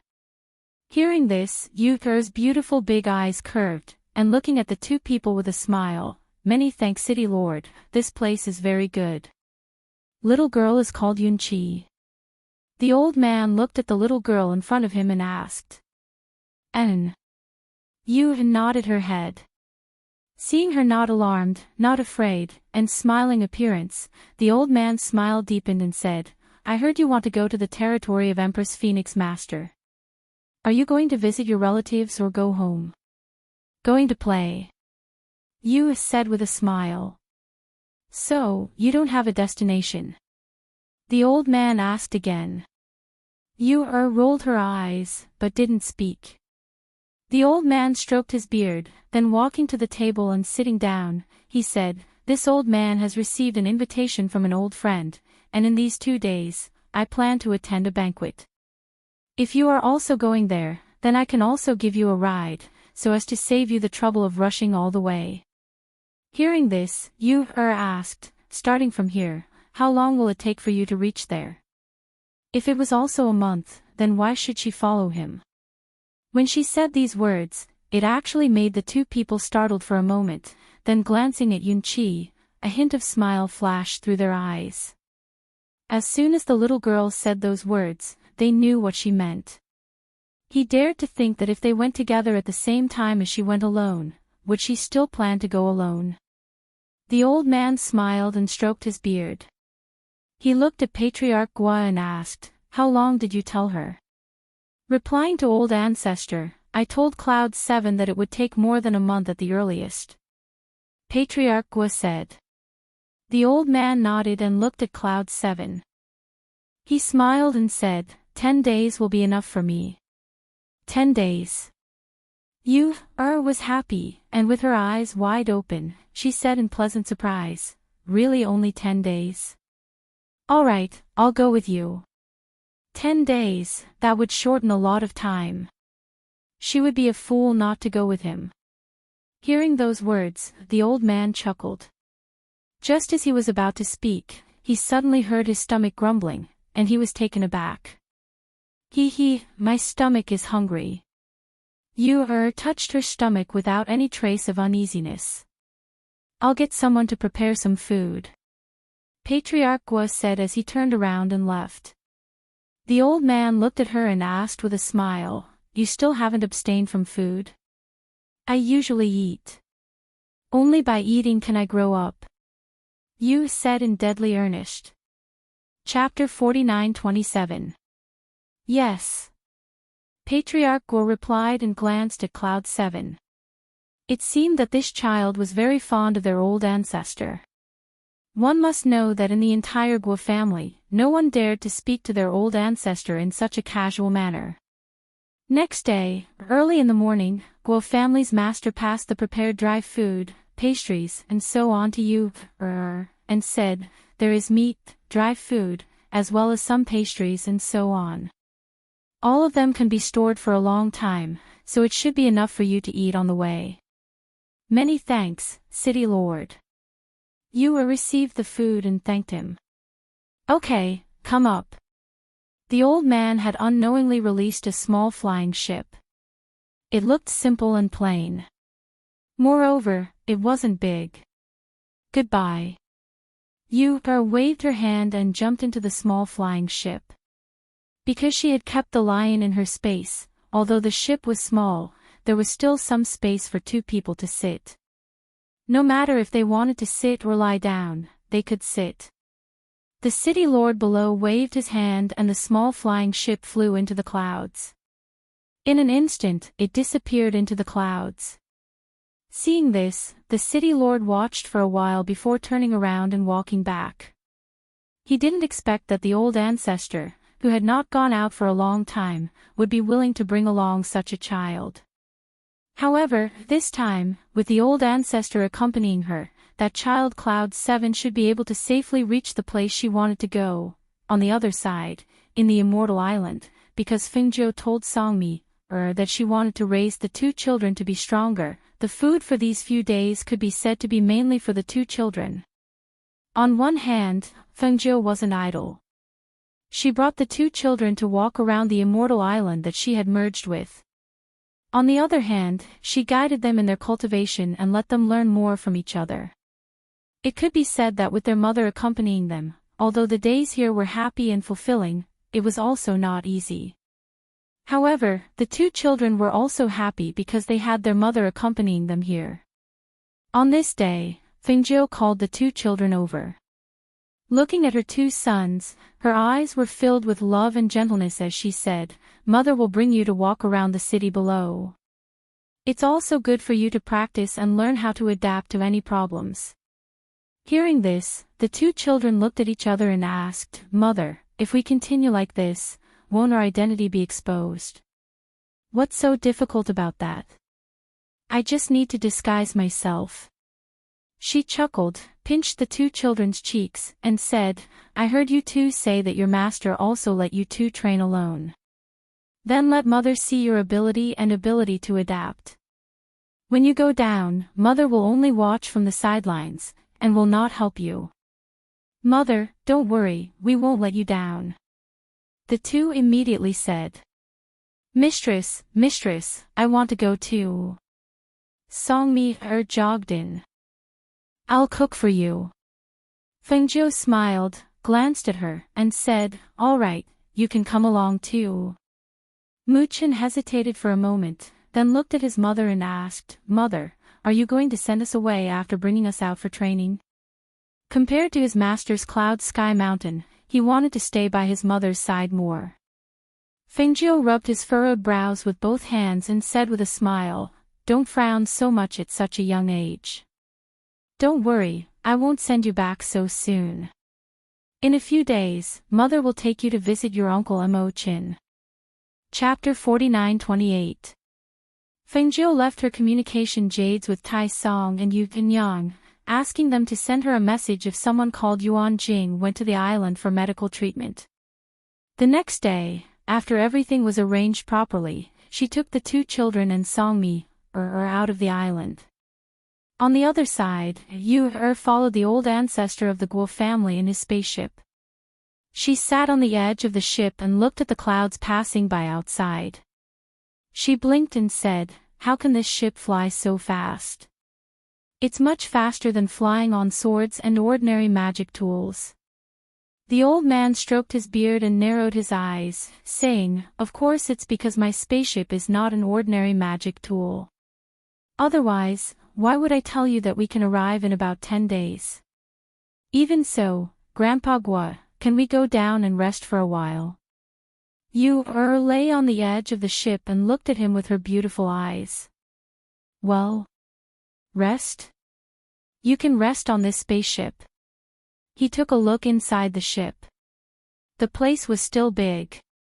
How did she want to rest? Seeing this, Yu sighed with the appearance of a little adult, and very vexed said, You don't eat 5 grains, and even the 3 urgent matters are exempted, but what I eat is still 5 grains. I need to go to the bathroom. Hearing this, the old man was stunned. He looked at her up and down and frowned, asking, So you want to go to the bathroom? Why didn't he think that this child had the problem of going to the bathroom? Looks like he's just bringing trouble to me along the way. Yes. Yu nodded quickly. She had been holding it in all the way. But seeing that he didn't want to stop and rest, she couldn't help but ask. Seeing this, the old man waved his sleeves, and the flying ship descended and landed in a small forest. He walked around for a while and said to Cloud 7, Go quickly. Don't go too far. Okay. Yu answered. She got out of the spaceship and ran to the place where there were many weeds in the forest. The old man walked around with his hands clasped behind his back and stretched his body. He closed his eyes and listened to the rustling of the leaves in the forest and the chirping of the birds on the branches. He took a deep breath, frowned and opened his eyes. There was the smell of blood in the air. The smell of blood was blown away by the breeze. He didn't know where it came from. He slowed down and walked in one direction. After walking about 50 meters, he saw Chen Heng's corpse on the ground about 100 meters away. He paused for a moment. He felt that it was best not to be curious about this kind of thing, lest he got into trouble that he should not get into. However, just as he was about to withdraw his gaze and turn around to leave, he felt a divine sense lock onto him. When he felt a divine sense descend upon him, his body stiffened and he immediately retreated. A wisp of vigilance flashed through his eyes. Because just that divine sense alone was enough to make him feel a powerful pressure and killing intent. Swish! Just as he was retreating, a sharp sound cut through the air and attacked Elder Guo at an extremely fast speed. Elder Guo quickly dodged with his instincts and saw the air current shoot into a big tree beside him with a whoosh. Taking a closer look, it was a sleeved arrow that was only as thick as a little finger. It was suffused with a black glow. From the black glow on the tip of the arrow, it could be seen that the arrow was highly toxic. Chapter 49-29. At this moment, Old Guo's complexion sunk. The other party suddenly attacked him with killing intent. This was simply a method of silencing him. And he had merely glanced at those corpses, that's all, and that person actually wanted to kill him. This clearly showed how vicious his heart was. Who asked you to have bad luck? Unfortunately, you met this lord here. A gloomy and cold voice came over. The next moment, from approximately 100 meters away, several black figures rushed over with extremely fast speed. Along with this, a murderous aura also rushed over. Old Guo's sleeves turned, and he grasped his wide sleeves in his palm. At the same time, the spiritual aura on his body surged, and at the same time, a powerful airflow gushed out.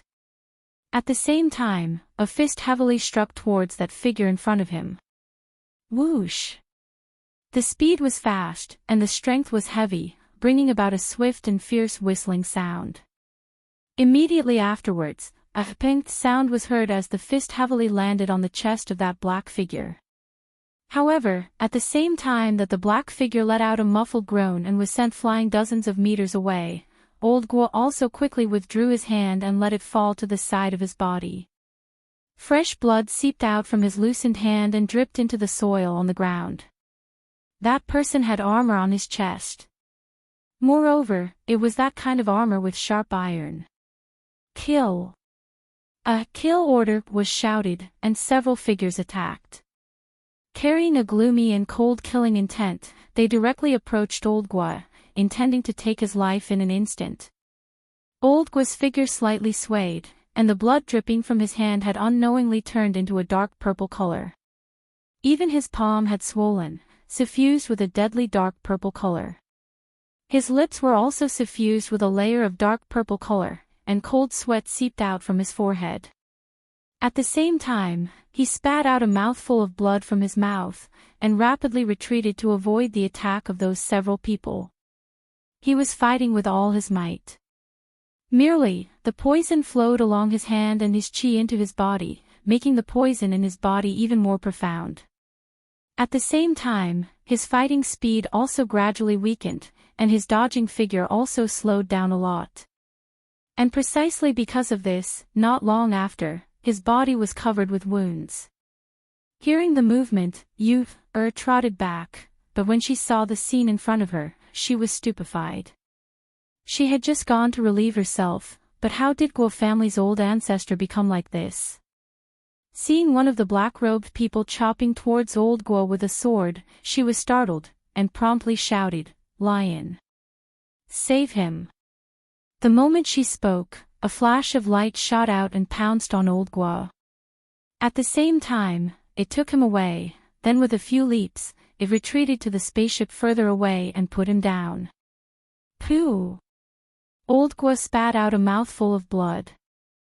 Looking at the small figure running forward, his pupils shrank and he exclaimed in an old voice, "No! Run! How could a small child be a match for those people? If she went up, she would be courting death." After the lion put him down, he quickly ran to his little master. At the same time, the silhouette saw the child who had suddenly jumped out. One of them turned the sword in his hand and attacked the little girl. Facing the incoming killing intent, the little face of was calm and collected. Facing the long sword in the hand of the opposite party, she didn't pull out her dagger, rather with a turn of her hand, a whip made a paw sound in the air, and with a kashio sound, that whip rolled towards that long sword. Chapter 49-30. Ah! The flame burned head-on, and that black-robed man instinctively cried out in alarm. His hand loosened, and the sword in his hand was seized by the long whip. Shio! The long whip threw the sword towards one of the figures who was rushing towards the airship. Shio! A chill came from behind, and that black-robed man instinctively dodged. Just when he dodged sideways, he saw the long sword piercing through the big tree not far away. That person's gloomy and cold eyes narrowed, and looking back, his gaze landed on that little girl who was holding the whip in her hand, and his whole body was covered with dense killing intent. Courting death. With a cold shout, that person turned back and attacked towards that little girl. Roar! Lion roared, and pounced towards the black-robed man in front, and started to tear and bite. Her small body strength naturally couldn't be compared to the other party, but she had the advantage in her wonderful movement technique. Moreover, she also had the ancient divine whip in her hand, which increased her fighting strength by several levels. But even so, those few people besieged her, and she also wasn't their opponent. She was forcefully holding on, but she didn't know that those few black-robed men were shocked and astonished. One must know that along with the battle, they would also attack with their pressure, but this little girl was actually able to withstand their pressure. Moreover, she was nimbly dodging their sword. Needless to say, this didn't surprise them. And at the dark place, that leader who didn't appear narrowed his eyes, and stared at the strange whip in the hand of that little girl. His eyes flashed, and don't know what he thought, but suddenly he opened his mouth and shouted, "Retreat!" With this order, although those few people didn't understand, but they also quickly retreated to a place where the whip couldn't attack, and stopped. Their bloodthirsty eyes were still staring at that little girl who was different from them. This child was very strange. She looked like a 5 or 6 years old little girl, but once the battle started, the aura of her body changed, and her moves were also extremely swift and fierce. Her attacks were specifically aimed at their fatal points. While fighting with them, she didn't panic, instead she used killing moves as if she didn't care about her life. They had killed so many people, but this was the first time they encountered such a strange child. Was holding a whip in one hand and a dagger in the other hand. Lion was also guarding beside her. At this moment, one person and one beast vigilantly stared at that person who came out from behind the tree. It was a person whose entire body was hidden in a black cloak. He was also wearing a mask on his face. She couldn't see his face, but she could see that his cold eyes were staring at her. No, to be precise, he was staring at the whip in her hand. Ancient God striking whip. He narrowed his eyes, and there was a trace of surprise in his cold voice. "You are the disciple of Emperor Qing?" "Yes." Didn't deny, rather directly admitted. Because these people were all very strong, she couldn't win, so she could only use her master's name to save her life.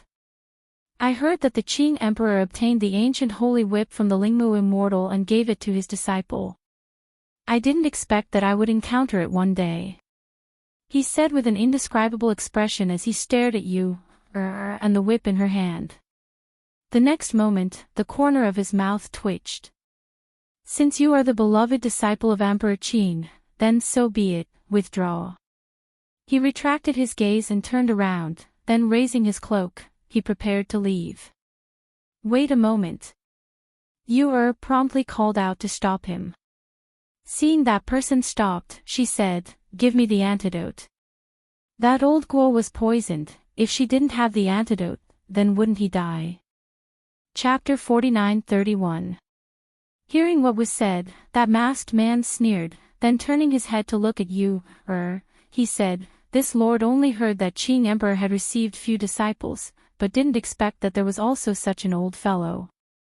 "Antidote," stubbornly said.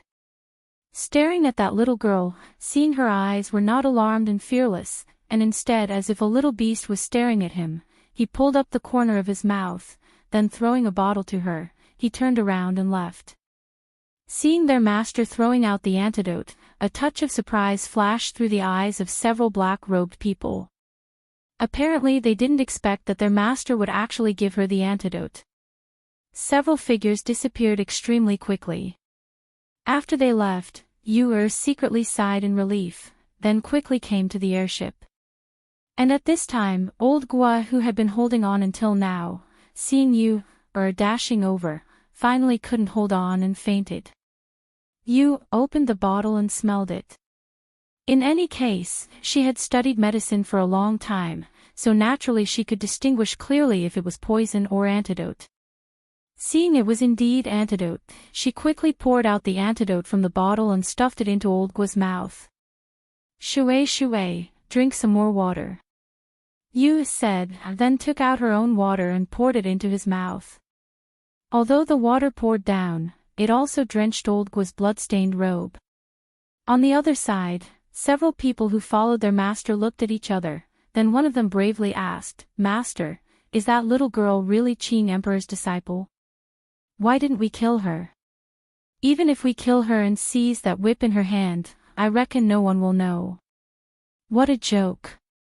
That masked man walking in front sneered, then glancing at that person who spoke, he said, "That whip in the hands of that little girl is ancient times god-beating whip, but if it falls into the hands of other people, then that whip however would be a sect-exterminating ominous weapon. What's more, Qing Emperor that person can give the whip to his disciple, so how could he not have a way to protect his disciple? Do you believe that if we really lay our hands on that little girl, Qing Emperor will certainly appear?" Hearing this, several people were startled, then somewhat hesitantly said, This is impossible, right? Impossible? Humph. That's because you all don't know how terrifying Qing Emperor is. He narrowed his eyes and clenched his fists behind his back. He seemed to have thought of something and his breathing became heavier. It was precisely because he knew how terrifying the great emperor's strength was that he guessed that she was the Qing Emperor's disciple after recognizing that the whip in the little girl's hand was the holy whip. If he hadn't recognized her at that time and killed her, the Qing Emperor would probably chase him to the ends of the earth to exterminate his entire family. Hearing their master's words, they looked at each other and felt a lingering fear in their hearts. Even their master was so afraid of her. Fortunately, they didn't kill that little girl earlier. In the woods, the complexion of old Gua who had taken the antidote gradually improved, merely he was still unconscious, and the airship was unable to take him away, so you could only wait here for him to wake up. In the evening, old Gua regained consciousness. He slowly opened his eyes and saw the little girl staring at him with her hand supporting her chin. Her eyes widened in surprise.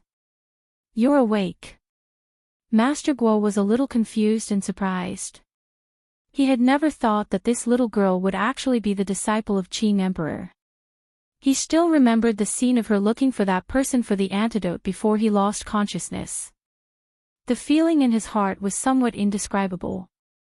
"I didn't expect you to be the disciple of Qing Emperor. If not for you today, I'm afraid this old man would have died here." Chapter 49-32.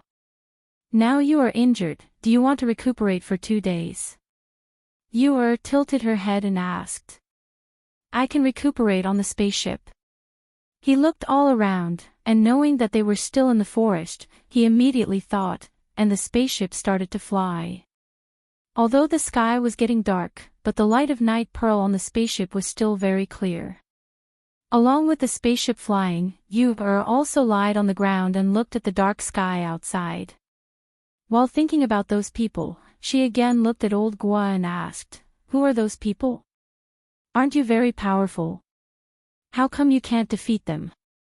Old Gua was half lying on the ground, and hearing her words, he said, "They are people of Kill Alliance.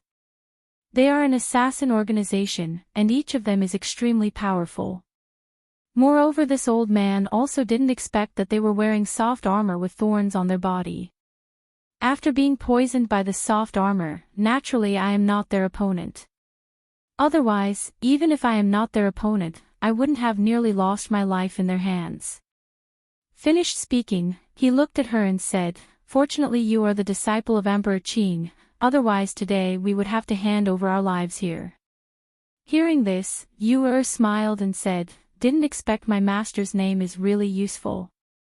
The two of them chatted until it was late into the night before they stopped to rest. The spaceship flew slowly towards their destination. Several days later, Old Gua and Yu came down from the spaceship. Putting away the small spaceship, Old Gua said, "Not far ahead is the town where my old friend's family is located. Follow me to rest first. If you want to leave, it won't be too late to leave after 1 or 2 days. After all, on the way here, the speed is faster than we expected." Yu thought for a bit, then nodded, "Okay." One big, one small, 2 people walked towards the town. After entering the town, Old Gua looked at the bustling place inside. "I haven't come here for too many years, didn't expect the change to be so big. Wait a moment, I will ask the way." Finished speaking, he stood beside Yu and waited, then he went to a small stall and asked. Yu stood on the street and looked all around. The city was unceasingly shouting, and on both sides of the street, there were 3 or 4-story small buildings and shops in great numbers. And on the street, there were all kinds of small stalls. She noticed that there was someone selling cotton candy, and her eyes couldn't help but shone. After that she quickly walked towards that small stall. "I want a cotton candy." Yu raised her head, and looking at that big cotton candy, her eyes shone. "Okay. I'll give you one now," the peddler said with a smile. He held a bamboo stick in his hand and began to roll another cotton candy. As he held the bamboo stick in his hand, it finally took shape. It turned out to be a big white cotton candy. "Here, take it." The peddler smiled and handed it to her. He saw the child hand over a silver coin. Just as he was about to give her the change, he heard her wave her hand and say that there was no need for change. Yu was somewhat reluctant to eat the cotton candy in her hand, but looking at that big flower, her eyes narrowed with a smile. While walking, she carefully stuck out her little tongue and lightly licked it. And, so delicious. The sweet taste spread on the tip of her tongue, and she happily smiled. However, just when she returned to Old Gua's place, she heard a burst of noise accompanied by a cry of alarm. "Beast startled, beast startled. Quickly get out of the way. Quickly get out of the way." Chapter 49:33. Quickly get out of the way. Quickly get out of the way. Yu was eating her cotton candy, and hearing the sound, she looked towards the direction of the sound, and saw a spirit beast carriage had lost control and was crazily running on the street. Yu calmly licked the cotton candy again, and seeing that spirit beast carriage was running over, under the exclamation and pity of those people in the surroundings, her little figure lightly moved towards the railing of the 2nd floor of the restaurant and sat down. That little figure was sitting on the railing of the 2nd floor, and her 2 legs were still dangling outside. One of her hands was holding a pillar to stabilize her body, and the other hand was holding a cotton candy to eat. At the same time, she was curiously looking at that spirit beast carriage that was crazily running and crashing into a stall, causing the things in that stall to scatter in all directions. The people in the surroundings were stunned looking at that little child who was dangling her pair of short legs on the railing of the 2nd floor. Such a small child, they thought that she would be sent flying, but they didn't expect that this little girl's skill was so agile. At this moment, Old Gua was startled. Then raising his head to look, he saw that little girl who was sitting on the railing was looking at him with a smile. "Can't we eat first? My stomach is hungry," Yu sweetly said, revealing a pure and lovely smile. While eating the cotton candy in her hand, she discovered that even if she was unwilling to eat, the cotton candy was gradually becoming smaller. Seeing this, Old Gua nodded his head, and said with a smile, "Okay. You first find a place to sit upstairs, I will go up now." Finished speaking, he walked towards inside the restaurant.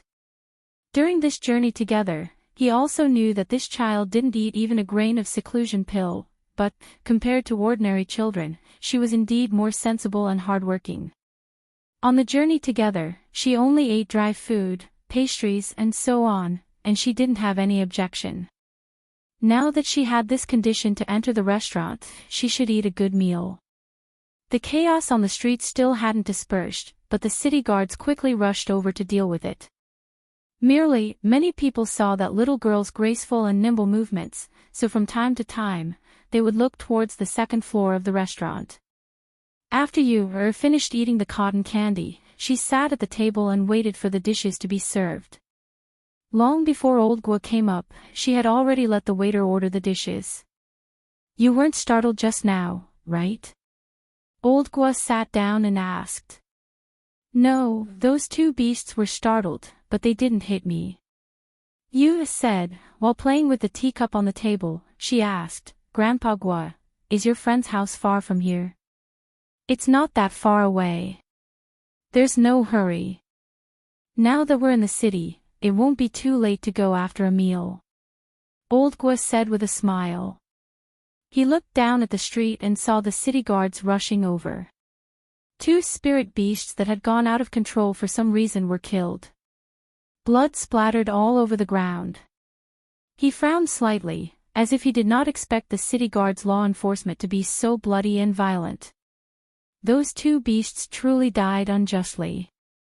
Yu supported her cheek with her hand, and when she turned her head and saw the scene below, she couldn't help but lightly sigh. Oh. Old Guo was surprised by her words. Just a moment ago, I smelled the herbal smell on their body which can make beasts go crazy. Yu said while playing with the teacup on the table. Old Guo didn't ask any more questions. There were some things in the city that they shouldn't meddle in. They should learn to ignore them. Otherwise, they would only bring trouble to themselves. Chapter 49-34. At the same time, the disguised Fingzhou led Mu Qin, Hao, and Songmi, into the city. They looked very ordinary and didn't attract any attention as they strolled along the streets. After all, they were wearing the most ordinary clothes, concealing their strength, cultivation, and aura, and changing their appearances. They were so ordinary that they were like passers-by on the street, so no one would pay special attention to them. Mother, let's rest here tonight. We'll leave tomorrow. Hao whispered as he looked around. When he saw the cotton candy, his eyes flashed. If my sister was here, she would definitely want to eat that cotton candy. At this moment, his sister, Yu, was immersed in the delicious food and simply didn't notice the scene on the street. Therefore, she didn't know that her mother, whom she missed so much, was on the street downstairs at this moment. This pig trotter is delicious. Yu said vaguely as she picked up a piece of meat and ate it hungrily. Old Gua smiled. Eat slowly, no one will snatch it from you. He then scooped a bowl of soup for her.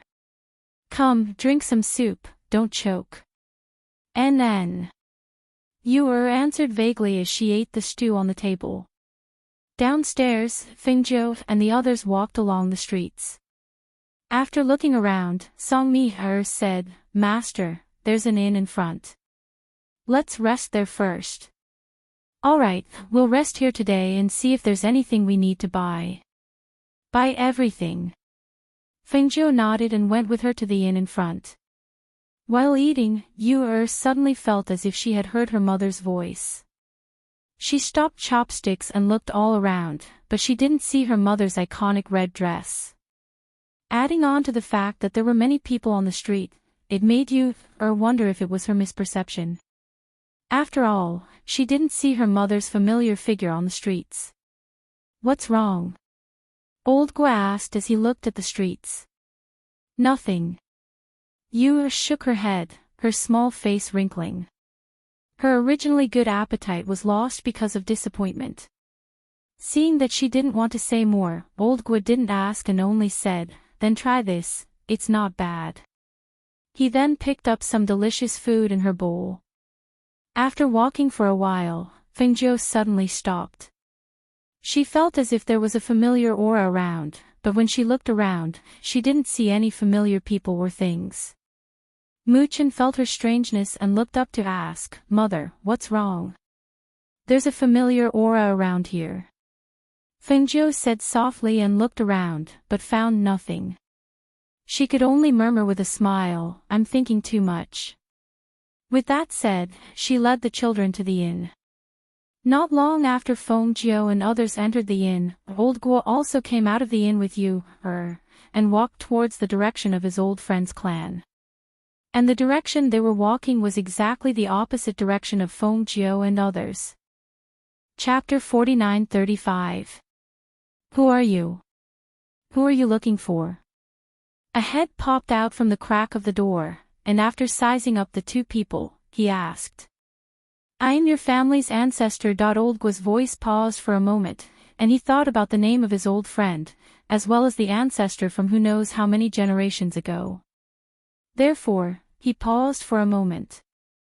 But just like this, before he could finish his words, he saw the complexion of the gatekeeper sunk, and became extremely unsightly. At the same time, he retracted his head, and scolded, "Audacious! Where did this shameless person come from? You actually dare to speak arrogant words. Offend my family's ancestor." After he scolded, the door that had opened a crack was closed with a bang. The speed was so fast that old Guo was stunned for a moment, and he was somewhat unable to react. In any case, he was a dignified immortal, and this gatekeeper actually didn't know etiquette like this. He was truly condescending. His complexion slightly sunk, and his brows slightly wrinkled. When he was about to knock on the door again, he saw the door open, and several figures holding sticks ran out. Beat him fiercely for me. This person actually dares to offend our ancestor, beat him for me. That gatekeeper fiercely ordered. Yu, who was eating spirit fruit at the back, couldn't help but be stunned when she saw this scene. Her pair of beautiful eyes opened wide. Seeing those people rushing out, she didn't run, rather stepped forward and came to the side of old Guo, and curiously asked, "Did you knock on the wrong door?" Old Guo took a deep breath and frowned. When he saw some people rushing at him with sticks in their hands, he waved his sleeves and pushed them all away. After that, he shouted in a deep voice, "I am an old friend of your ancestor. I came to the banquet at his invitation." Hearing this, those people who were repelled were startled, and couldn't help but look at each other in dismay. They knew that their ancestor had recently attended the banquet, but could it be that this old man in front of them was also a guest? If it was really like this, then they would really be in trouble if they offended the noble guest. The gatekeeper was stunned for a moment, and looking at him, he cautiously asked, "May I ask, honorable sir, what is your surname?" "Surname is Guo." He frowned and said. Hearing this, the gatekeeper's legs couldn't help but go soft. He bent his knees and directly knelt down. This lowly one has eyes but failed to recognize Mount Tai. Please don't blame me." Old Guo didn't speak, rather walked inside with Yu. When the people inside saw them, they promptly welcomed them to the hall, and some quickly went to report. Because Yu had just eaten her fill, she also couldn't sit still, so she swayed all around, sometimes touching this, sometimes looking at this, while waiting for someone to come. Old Guo didn't say anything. He just picked up the teacup and drank it calmly and comfortably. Ha ha ha ha ha, brother Guo. I've been waiting for you to come." An old man strode in. Before he arrived, his laughter had already reached their ears.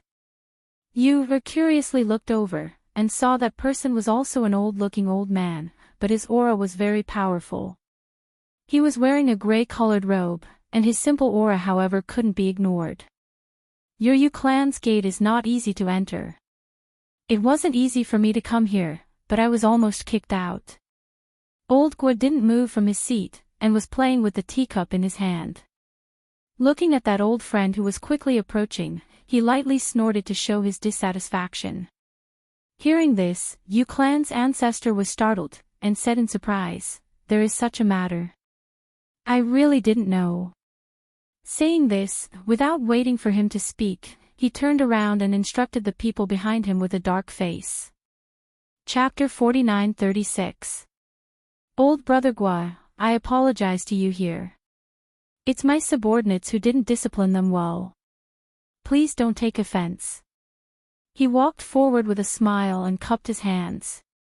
Looking at the little girl in the hall, he asked in astonishment, Brother Gua, this is. Old Gua looked at Cloud 7, thought for a moment and said, this is my little friend called Cloud 7. She came together with you and will probably disturb you for 2 days. Hearing this, he was astonished in his heart, but he didn't ask much. He just smiled and said, so it's like this. Since she is Brother Gua's little friend, then she is also my residence's guest. Not to mention 1 or 2 days, even staying for 10 days to half a month is not a problem. Saying this, he smiled and said, Brother Gua, my breakthrough this time is a joyous occasion. I should personally go and invite her, but I have been in seclusion for many years. Every time I go out, my old friends come to visit me, so. No matter, the distance between the 2 places is not close. Going back and forth will take time. It's the same for me to come. Old Gua waved his hand and said. Time flies in the blink of an eye. If it wasn't for Brother Gua, I wouldn't be here today. He sighed with emotion, looking at Old Gua with eyes full of gratitude. Yu looked at them from the side. Both of them were chatting. Listening to their conversation, it seemed that Old Gua had saved him many years ago. This time he was able to advance, so he specially invited him over to congratulate him. After chatting for a while, he said to Old Gua and Cloud 7, you must be tired after a long journey. I will bring you to the courtyard to rest for a while. Thus, both of them followed him to the guest courtyard. On the way, Old Gua asked, how many people did you invite to the banquet? Have the others arrived? I have been in seclusion for so many years, but I only have 1 or 2 old friends. Other than you, there is only Old Man Zeng. The others are people from some clans in the city. Old Yu said, after I came out of seclusion, I heard that the current great emperor here is a female emperor, called Phoenix Master. Have you heard of this person's origin? Hearing the matter of her mother being mentioned, the eyes of Yu, who was following beside her, flashed, and she raised her head to look at them. This Empress Phoenix Master is an incredible figure. Elder Gua said. He looked at him and said, do you know what happened to the Northern Flame Emperor a while ago? Hearing this, Elder Yu nodded his head, stroked his beard, and said, yes, I heard that his soul has been extinguished, and this matter is precisely the handiwork of this Empress Phoenix Master. That's right. She's an incredible lord. This matter has shaken the entire upper immortal world. I reckon that the other great emperors have also heard about this matter. They also know about the means and strength of this Empress Phoenix Master. However, no one has made any moves during this period. It can be said that this Empress Phoenix Master's strength is universally acknowledged. Elder Gua praised, and then said with a little regret, it's just that this Empress Phoenix Master is extremely mysterious. I only heard that this person likes to dress in red, and her red clothes flutters in the wind. Moreover, her appearance is extremely beautiful, and her peerless figure and bearing are unforgettable in one's lifetime. Yu smiled with curved eyes. She liked to hear people praise her mother the most. This made her happier than praising her. Chapter 49-37. Okay. Yu answered with a beaming smile, then looking towards Old Gua, she said, then I'll go and sleep for a while. Okay. Old Gua nodded his head, and after seeing her enter the courtyard, he followed Old Yu to another courtyard. Both of them entered the courtyard, but Old Yu didn't leave. Instead, he let people serve tea and snacks, then sat down at the table in the courtyard. At this time, there were no outsiders, so Old Yu asked, why are you calling this Yunqi little friend? What is her origin? I see that you take care of her very much, why is that? Her origin is indeed not simple. She was brought to the mansion by the descendants of my family. Hearing that she wanted to come here, and I just happened to want to attend the banquet, so I brought her along. Old Gua smiled and said, Don't look at her young age. Her mentality and calmness when encountering trouble is not comparable to an ordinary child. Hearing his high evaluation of a 5 or 6-year-old child, Old Yu was stunned for a moment, but didn't say anything. Instead, he inquired about his situation in recent years. After drinking tea and sitting for a while in the courtyard, he smiled and stood up. That's fine, you first rest for a while. So that if we continue to chat, you won't even have time to rest. This time, no matter what, you should stay for a few more days, so that we can properly gather. Okay, you first go and busy yourself. Old Guo also stood up, preparing to send him out of the hospital. At this time, both of them suddenly heard a loud bang sound coming from the front. Along with that loud sound, there was also a fluctuation of airflow. Hearing the sound, Old Yu looked towards the front, his brows slightly wrinkled, and said to Old Guo, "You rest. I'll go and see what's going on." Finished speaking, he walked out. Old Guo originally wanted to follow him to take a look, but thinking that his strength after advancing was also not low, moreover Yu family also had many strong people, even if something really happened, they could also deal with it. Thus, after standing in the courtyard for a while, he turned around and walked towards a side room. At the entrance of Yu family, an old man was sent flying by a palm, and his whole body smashed towards the entrance of Yu family. That strength was so strong that even the entire entrance was smashed to the ground. PFFF. The old man spat out a mouthful of blood, and with a deathly pale complexion, he looked back and saw several people who had chased him all the way, then he struggled to stand up. Who dares to behave atrociously here? The people in the Yu clan quickly came out after hearing the commotion. When they saw an old man lying on the ground vomiting blood at the smashed door, they couldn't help but be startled. "Who are you?" a middle-aged man shouted. His brows were tightly knitted together as his sharp gaze fell on the few people. There were 4 people, 2 men who looked to be in their 40s or 50s, a woman in her 30s, and an old man in his 60s. The few of them released a strong killing intent. At this time, their eyes were not looking at the people around them, but at the old man who was struggling to stand up. Elder Zheng, the old ancestor of the Yu clan, who had heard the commotion, saw the old man struggling to stand up, and could not help but look at him in astonishment. "Why is it you? What's wrong with you?" As she spoke, she quickly stepped forward and came to his side to support him. "Old Yu, I'm really sorry for the trouble I've caused you." Cough cough. He looked at him apologetically. As soon as he finished speaking, he started coughing, and blood flowed out of his mouth. Chapter 49-38. At this moment, even though he was not dead, he was severely injured and probably could not fight anymore. Even though he knew that he had lured people to the Yu family to put them in danger, but if he did not do so, he would not even have a chance of survival. Humans were selfish. At this moment, he did not even care about diverting the trouble, and only hoped for a chance of survival.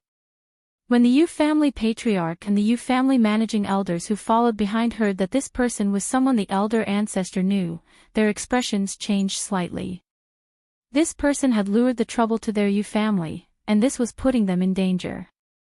This kind of person only cared about his own life and death, and did not care about the safety of others. To put it bluntly, this kind of person was selfish. Elder ancestor. The middle-aged man stepped forward and called out in a low voice. Seeing that he was still supporting the old man, he said, "Elder ancestor, shouldn't we not interfere in this matter?" Elder Yu's face darkened slightly, as if he did not hear the words behind him. He supported Elder Zheng and looked at the 4 people. His aged voice was low and full of energy. "Who are you people? Why did you use such a fatal move? How did he offend you? Why did you have to kill him?" "I don't know them. I just bought a treasure at the auction when I came here. I wanted to congratulate you on your advancement, but I did not expect to be targeted by these 4 people and chased all the way here," Elder Zheng said weakly. Hearing this, Elder Yu's eyes flashed slightly. After glancing at him, he looked at the 4 people opposite him and said, "Gentlemen, how about giving me some face? If you stop now, we will not pursue this matter further." Elder Yu opened his mouth and said, his gaze falling on the few people. "Give you some face? Who are you? You have a lot of face." A middle-aged man sneered and said, "We will take his life today." As his voice fell, the sharp sword in his hand instantly attacked towards Elder Zhang. "Hold him." Elder Yu pushed him to the people behind him to support him. With a turn of his palm, a palm wind attacked towards the middle-aged man with a whoosh. Although the middle-aged man's aura was fierce, he was still pushed back by the opponent's palm. His figure retreated a few meters before he managed to stabilize himself. For a moment, the expression on his face changed slightly, and even his eyes darkened.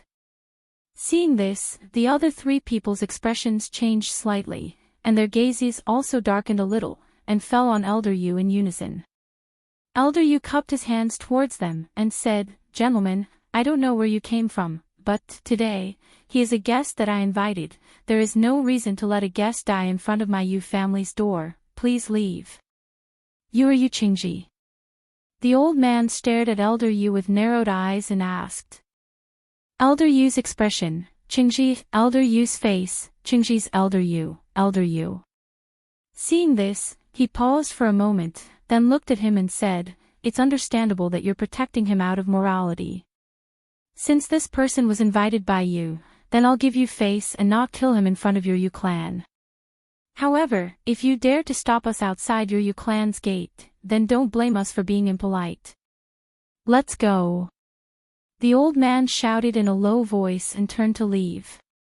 At the same time, the 3 people following him also quickly left, and a visible massacre came to an end. After sending the people in and settling them down, the Yu family elder walked out, looked at the figure waiting outside the courtyard, and walked up. Chapter 49-39. The old ancestor of Yu clan walked with his hands behind his back and came to a tree outside the courtyard. He lightly sighed, "Ai. How could I not know? But now that he is seriously injured and has come here by invitation, could it be that we can only watch him die?" He shook his head and said, "I have already sent a message to the people of Xing clan to let them send someone to pick him up and escort him back." Hearing this, the head of Yu clan loosened his brows and said, "Old ancestor, I feel that his way of doing things today is not too good. This kind of person is not worthy of our Yu clan to take such a big risk to protect.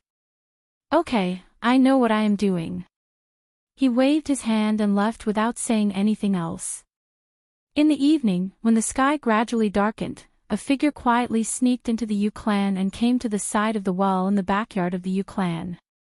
Unscrewing the cap of the small bottle in his hand, he poured some medicine into the well water. That figure came quietly, and no matter if it was in the open or in the dark, the people of Yu clan did not see him. When Yu woke up, the sky had already darkened. She stretched her body and yawned as she walked out of the courtyard. After asking a servant, she went to the courtyard of Old Gua. "Grandpa Gua." Yu called out but did not see anyone coming out. She then asked the servant girl outside the courtyard, "Is he also sleeping?" "Maybe, the door is always locked and I did not see him coming out." As the maidservant spoke, she looked inside and continued, "There's a welcoming banquet prepared in the front yard. The old ancestor has specially prepared this banquet for the 2 of you. Young miss, please go." "Welcome banquet." Yu frowned and pouted her little mouth. "I dislike eating a welcome banquet the most. It is very boring." She felt very bored and rolled her eyes.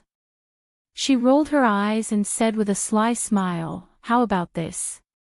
Since he is still sleeping and has not woken up, you wait for him to wake up and tell him that I went out to stroll around the night market. Tell him not to look for me and I will be back later." Saying this, Yu did not wait for the servant girl's response. She immediately giggled and skipped towards the front courtyard's gate. Why is the gate broken?" When Yu arrived at the entrance, she saw that the entrance was no longer there. At this moment, it was empty, but there were several guards guarding there. She couldn't help but feel surprised. Something happened today. The main door was smashed. It will take tomorrow to reinstall it. One of the guards recognized her as an important guest of the residence and said. So that's how it is. Yu nodded her head, but in her heart, she felt strange. Someone actually dared to smash the door of Yu clan. From what Old Man Yu had said, it seemed that after his advancement, the Yu clan's strength had increased a little. He didn't expect that there would still be someone who dared to smash his door. It seemed that either he wasn't strong enough, or the person who smashed his door was stronger. She shrugged her shoulders. Since it had nothing to do with her, she walked out of the door. When Mother used to take us to the night market, the most we would find was delicious food. Yu said while walking. She was skipping and hopping on the street. Seeing something fun, she would go over to take a look. Seeing something delicious, she would go over to buy some. If only Mother and Big Brother were also here. She blinked her eyes, and a longing expression appeared on her little face. But at this time, she didn't know that Fengjiu was taking the two children and Songmi out of the inn. They were also preparing to stroll around the night market. Chapter 49-40.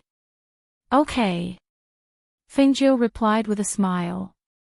Letting her lead the way, they walked towards the night market of West Street. Fengjiu leisurely walked.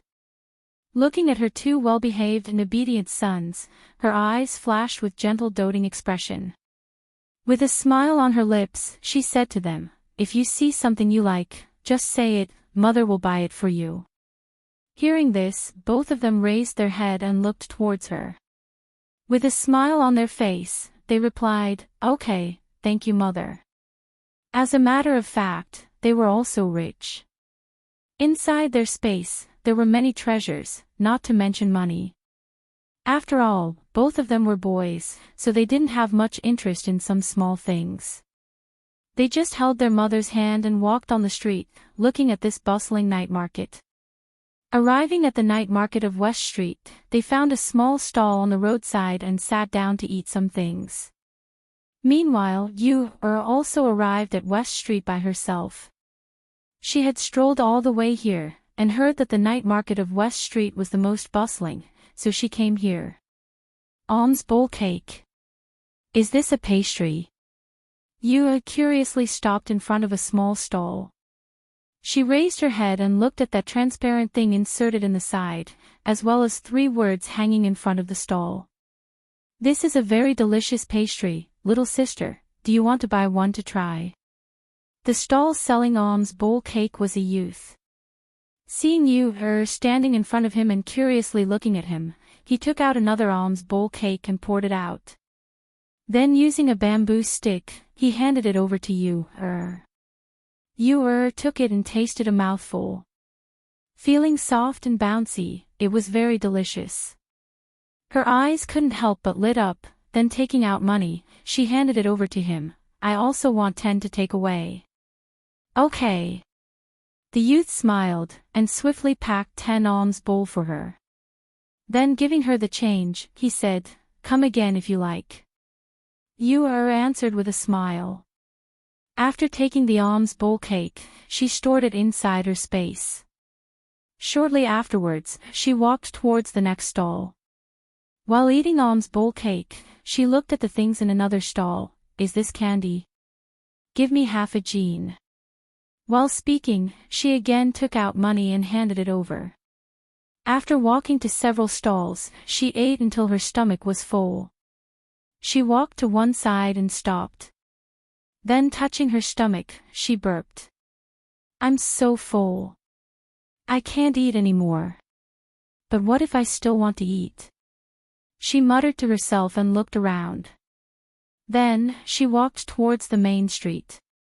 When she saw a place with candy figurines, her eyes lit up. She ran over and shouted, I want a candy figurine.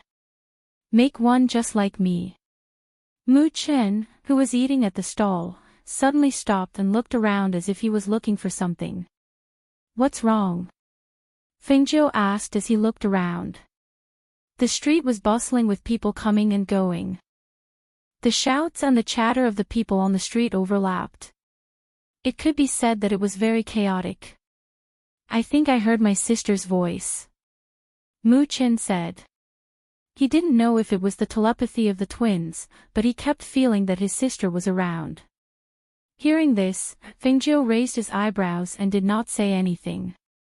Instead, he released his divine sense and scanned the surroundings.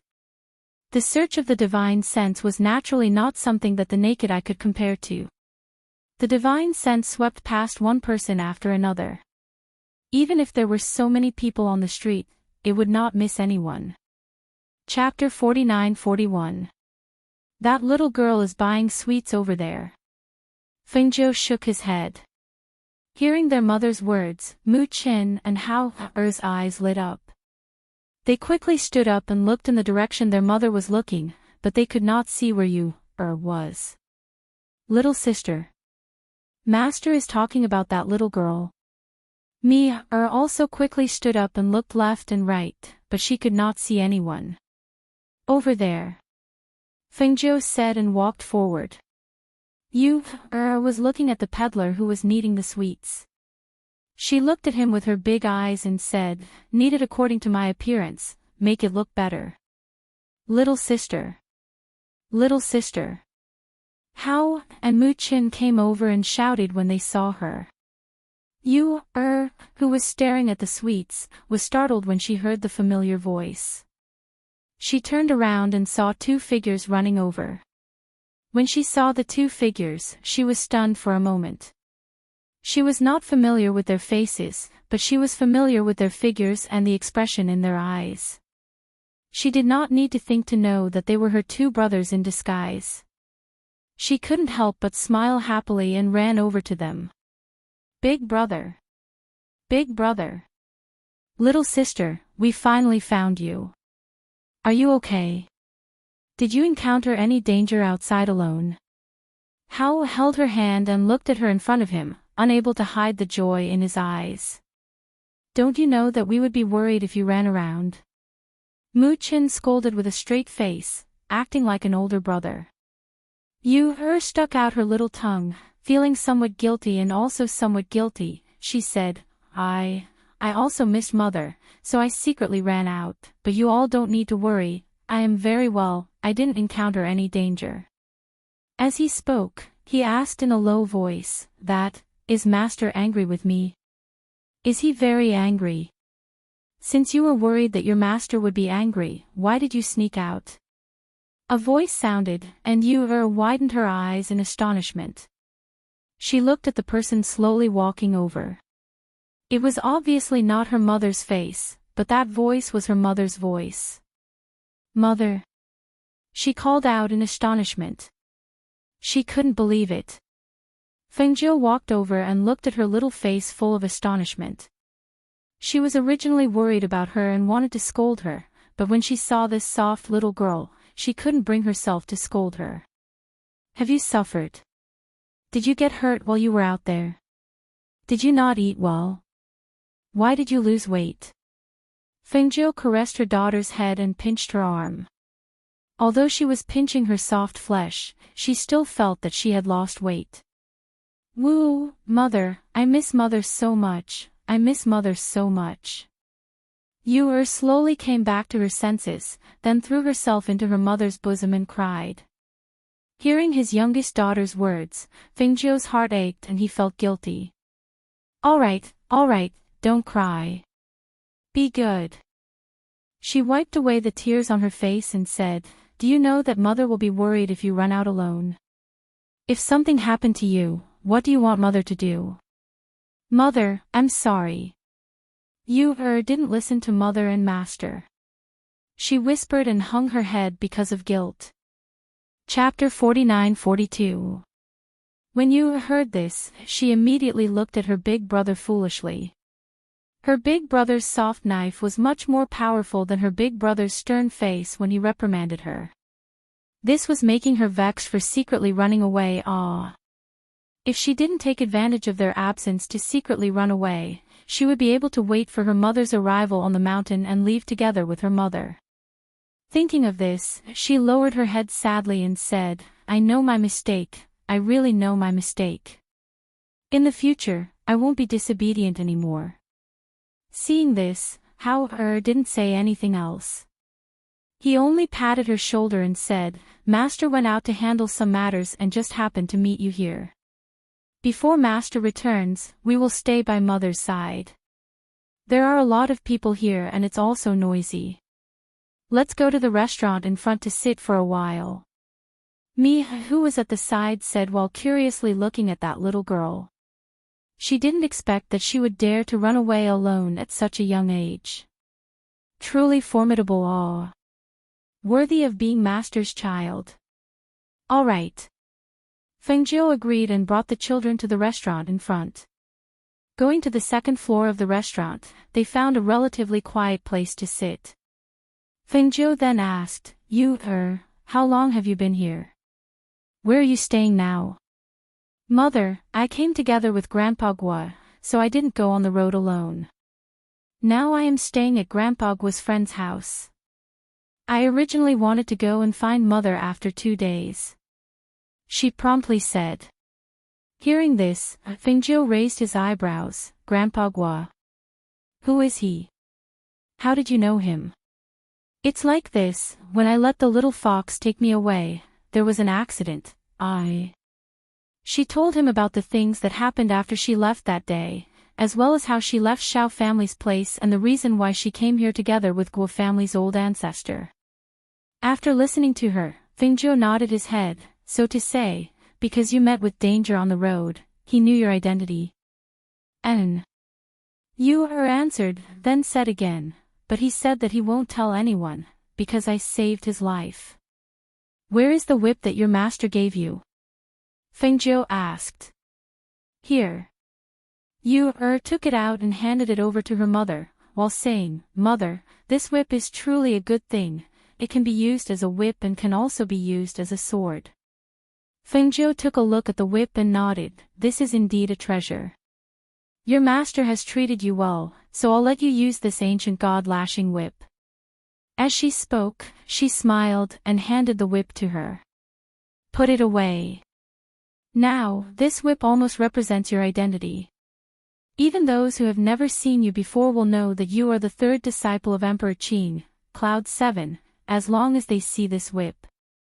They had not seen each other for a long time, and after chatting for a while in the restaurant, Yu said, Mother, then I will return to Yu family and inform Grandpa Gua and the people of Yu family, lest they worry. All right, let's inform them and come to the inn. We're preparing to leave the city tomorrow. Since we've met you, why don't you come with us? We'll bring you back to the island to take a look, Fengjiu said with a smile. Master, let me accompany you, In a while, I'll bring her back to the inn to find you, Mia said. Chapter 49-43. With regards to her master not avoiding her and talking about this matter, she was moved in her heart and also secretly remembered to keep this secret.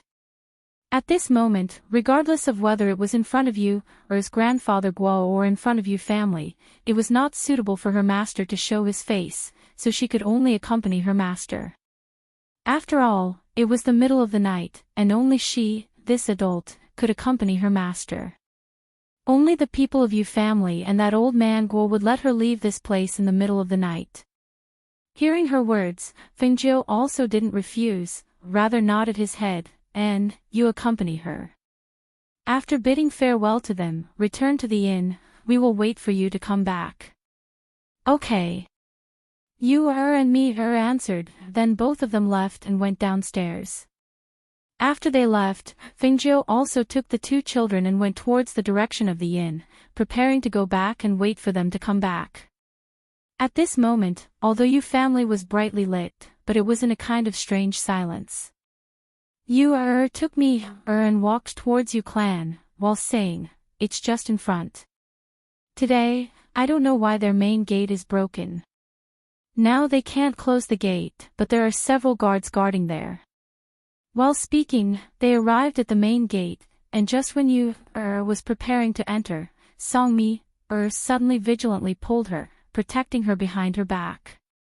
"What's wrong?" Was startled, then raised her head and looked at her. "Something's wrong, there is a smell of blood." Songmi said, then frowning, she said, "There is a problem here." Because of her obstruction, and also because of her reminder, who was standing at the main gate also smelled the smell of blood in the air, and her complexion couldn't help but slightly changed. Just at this moment, a voice came from behind them. "Since you have seen it, then stay here together."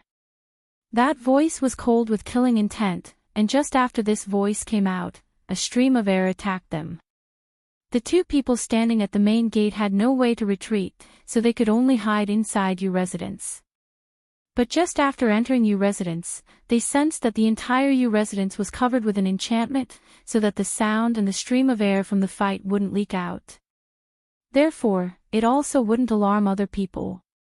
And all over this residence, those people who should be guarding the main gate were all lying on the ground at this moment, and in the direction of the backyard, there were sounds of fighting and screams.